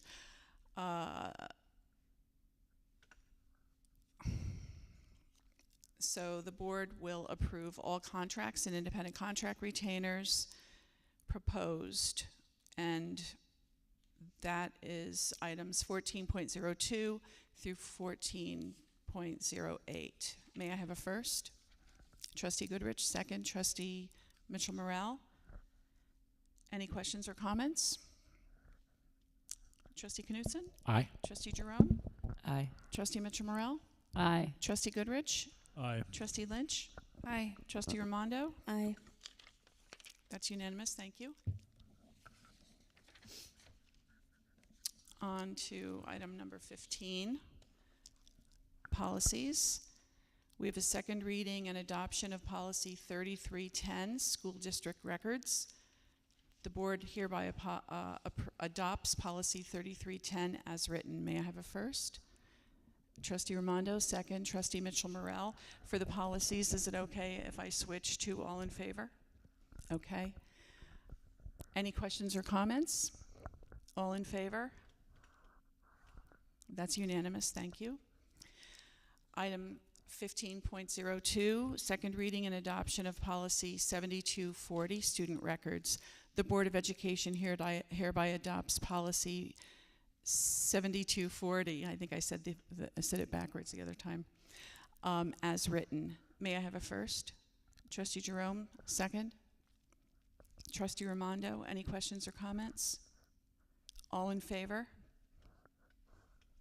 That's unanimous, thank you. Item 15.03, second reading and adoption of policy 7242, student directory information. The Board of Education hereby adopts policy 7242 as written. May I have a first? Trustee Ramondo, second. Trustee Jerome, any questions or comments? All in favor? That's unanimous, thank you. 15.04, second reading and adoption of policy 7250, student privacy. The Board of Education hereby adopts policy 7250 as written. May I have a first? Trustee Goodrich, second Trustee Mitchell Morrell. Any questions or comments? All in favor? That's unanimous, thank you. On to committee reports. Any committees to report? Trustee Jerome? Well, the Communications Committee met, and we had a great conversation with Holly Brooker about board briefs, which I think she sent out a draft of that to everybody today. And that was the main content of the meeting. Sarah, do you have anything to add to that? Thank you. She just sent a draft to our committee, so we've made a few edits, and then we'll send it along to everybody. And we just ask for a quick turnaround, as you always do, because we'd like to get this out this week for the month of December, since it's our December board brief. The other thing that we surfaced was it resulted in an offer to have a presentation or demonstration, thank you, of a potential new communication tool for our schools to be in two-way communication with families and the community. Something like the Remind app that's already widely used could potentially be offered across every building. So instead of by individual classrooms. So we're just looking at different opportunities to increase two-way communication for the school. You said something like, and I couldn't hear what you said. The Remind app, right, okay. or other apps like it. Thank you. There was another one that was recommended called Parent Square. Thank you. I was going to say Parent Swap. Parent Square, and it is also widely used by many school districts with great interest from our Holly, who is our consultant as well, who's recommended that we just take a look at it together as a committee and before we make recommendations more broadly. Great, thank you. Any other committee reports? Trustee Knudsen? Yes, this is a report and a question.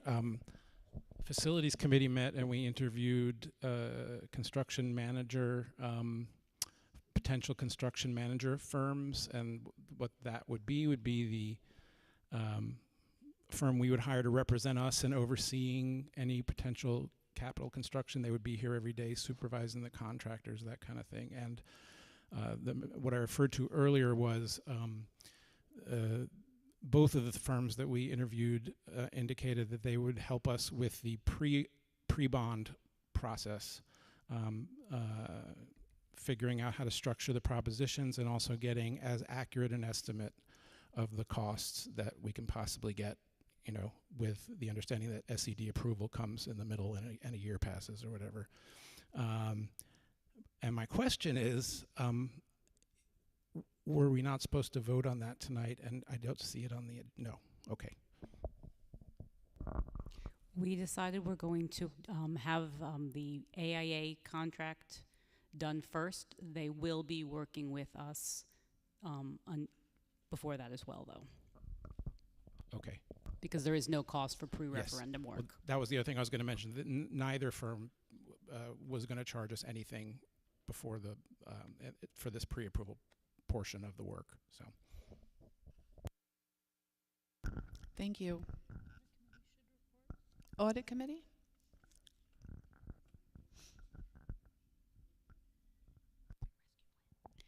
We had a audit meeting. Monica did a presentation about the American Rescue Plan and also went over a lot of what the superintendent talked about tonight with Foundation Ed and the Rockefeller Institute. And we did review a little bit the presentation that Monica did tonight about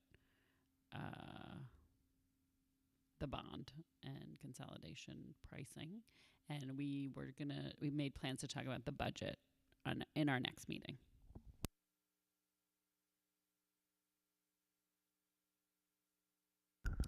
Thank you. Any old business? 17.01. Trustee Knutson? I'm sorry, it's so late. I'm going to be really fast. I just wanted to circle back to something I brought up earlier in the year that's been kind of floating out there, and the reason I'm bringing it up is because it was a proposal I had to discuss the book about social media effect on particularly 10 to 16-year-old kids. I read a book. I thought it was very interesting. My copy has been making its way around the school board. Various trustees have been reading it.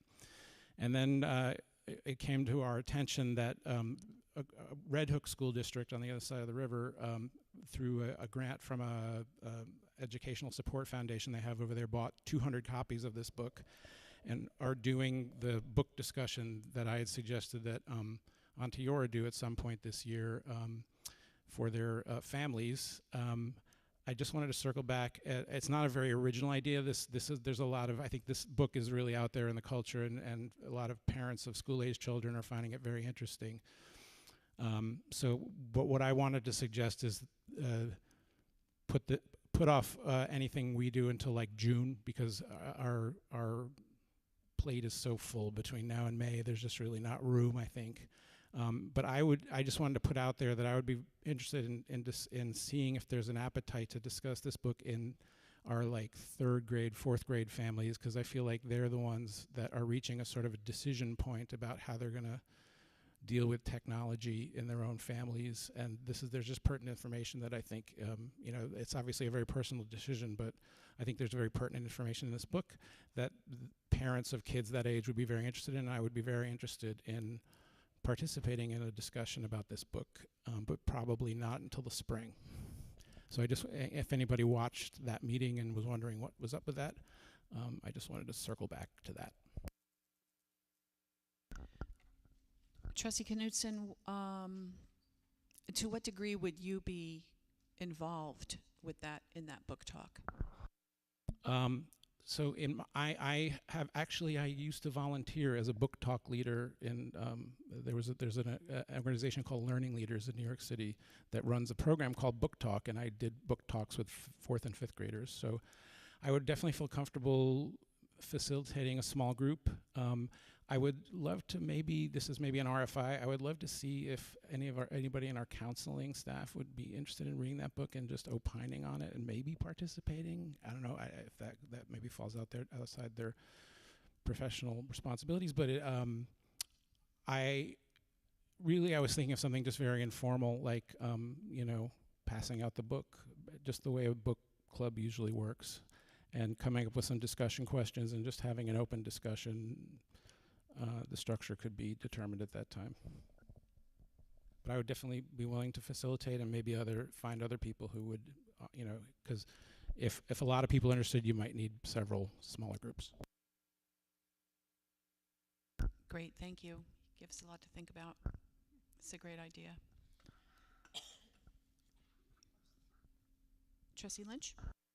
I'll just offer to be any resource to you in the Bennett community if it's useful. I'm on the PTA and a parent of 3rd graders, so happy to help. Thank you. Any other old business? Any new business?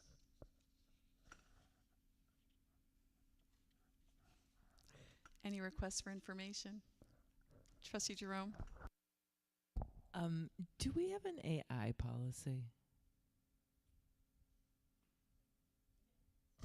We don't yet, but it is up for policy committee consideration. Okay, super. That I was just Yeah. going to request information around our AI policy. It's very timely. Okay. Very timely. Okay. Good lead in. Okay.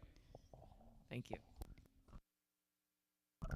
Can I just mention that Assistant Superintendent LeClaire works quickly like magic and has provided the fact that, or the data behind the request to consider how much federal funding we receive.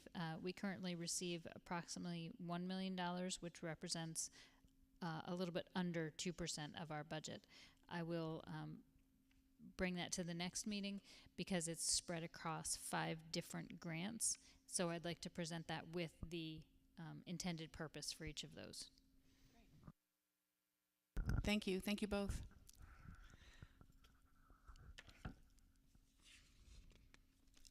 Any other requests for information? May I have a motion to adjourn? Trustee Goodrich. Second, Trustee Mitchell-Morel. All in favor? Okay, that's unanimous. Thank you all, and Happy New Year.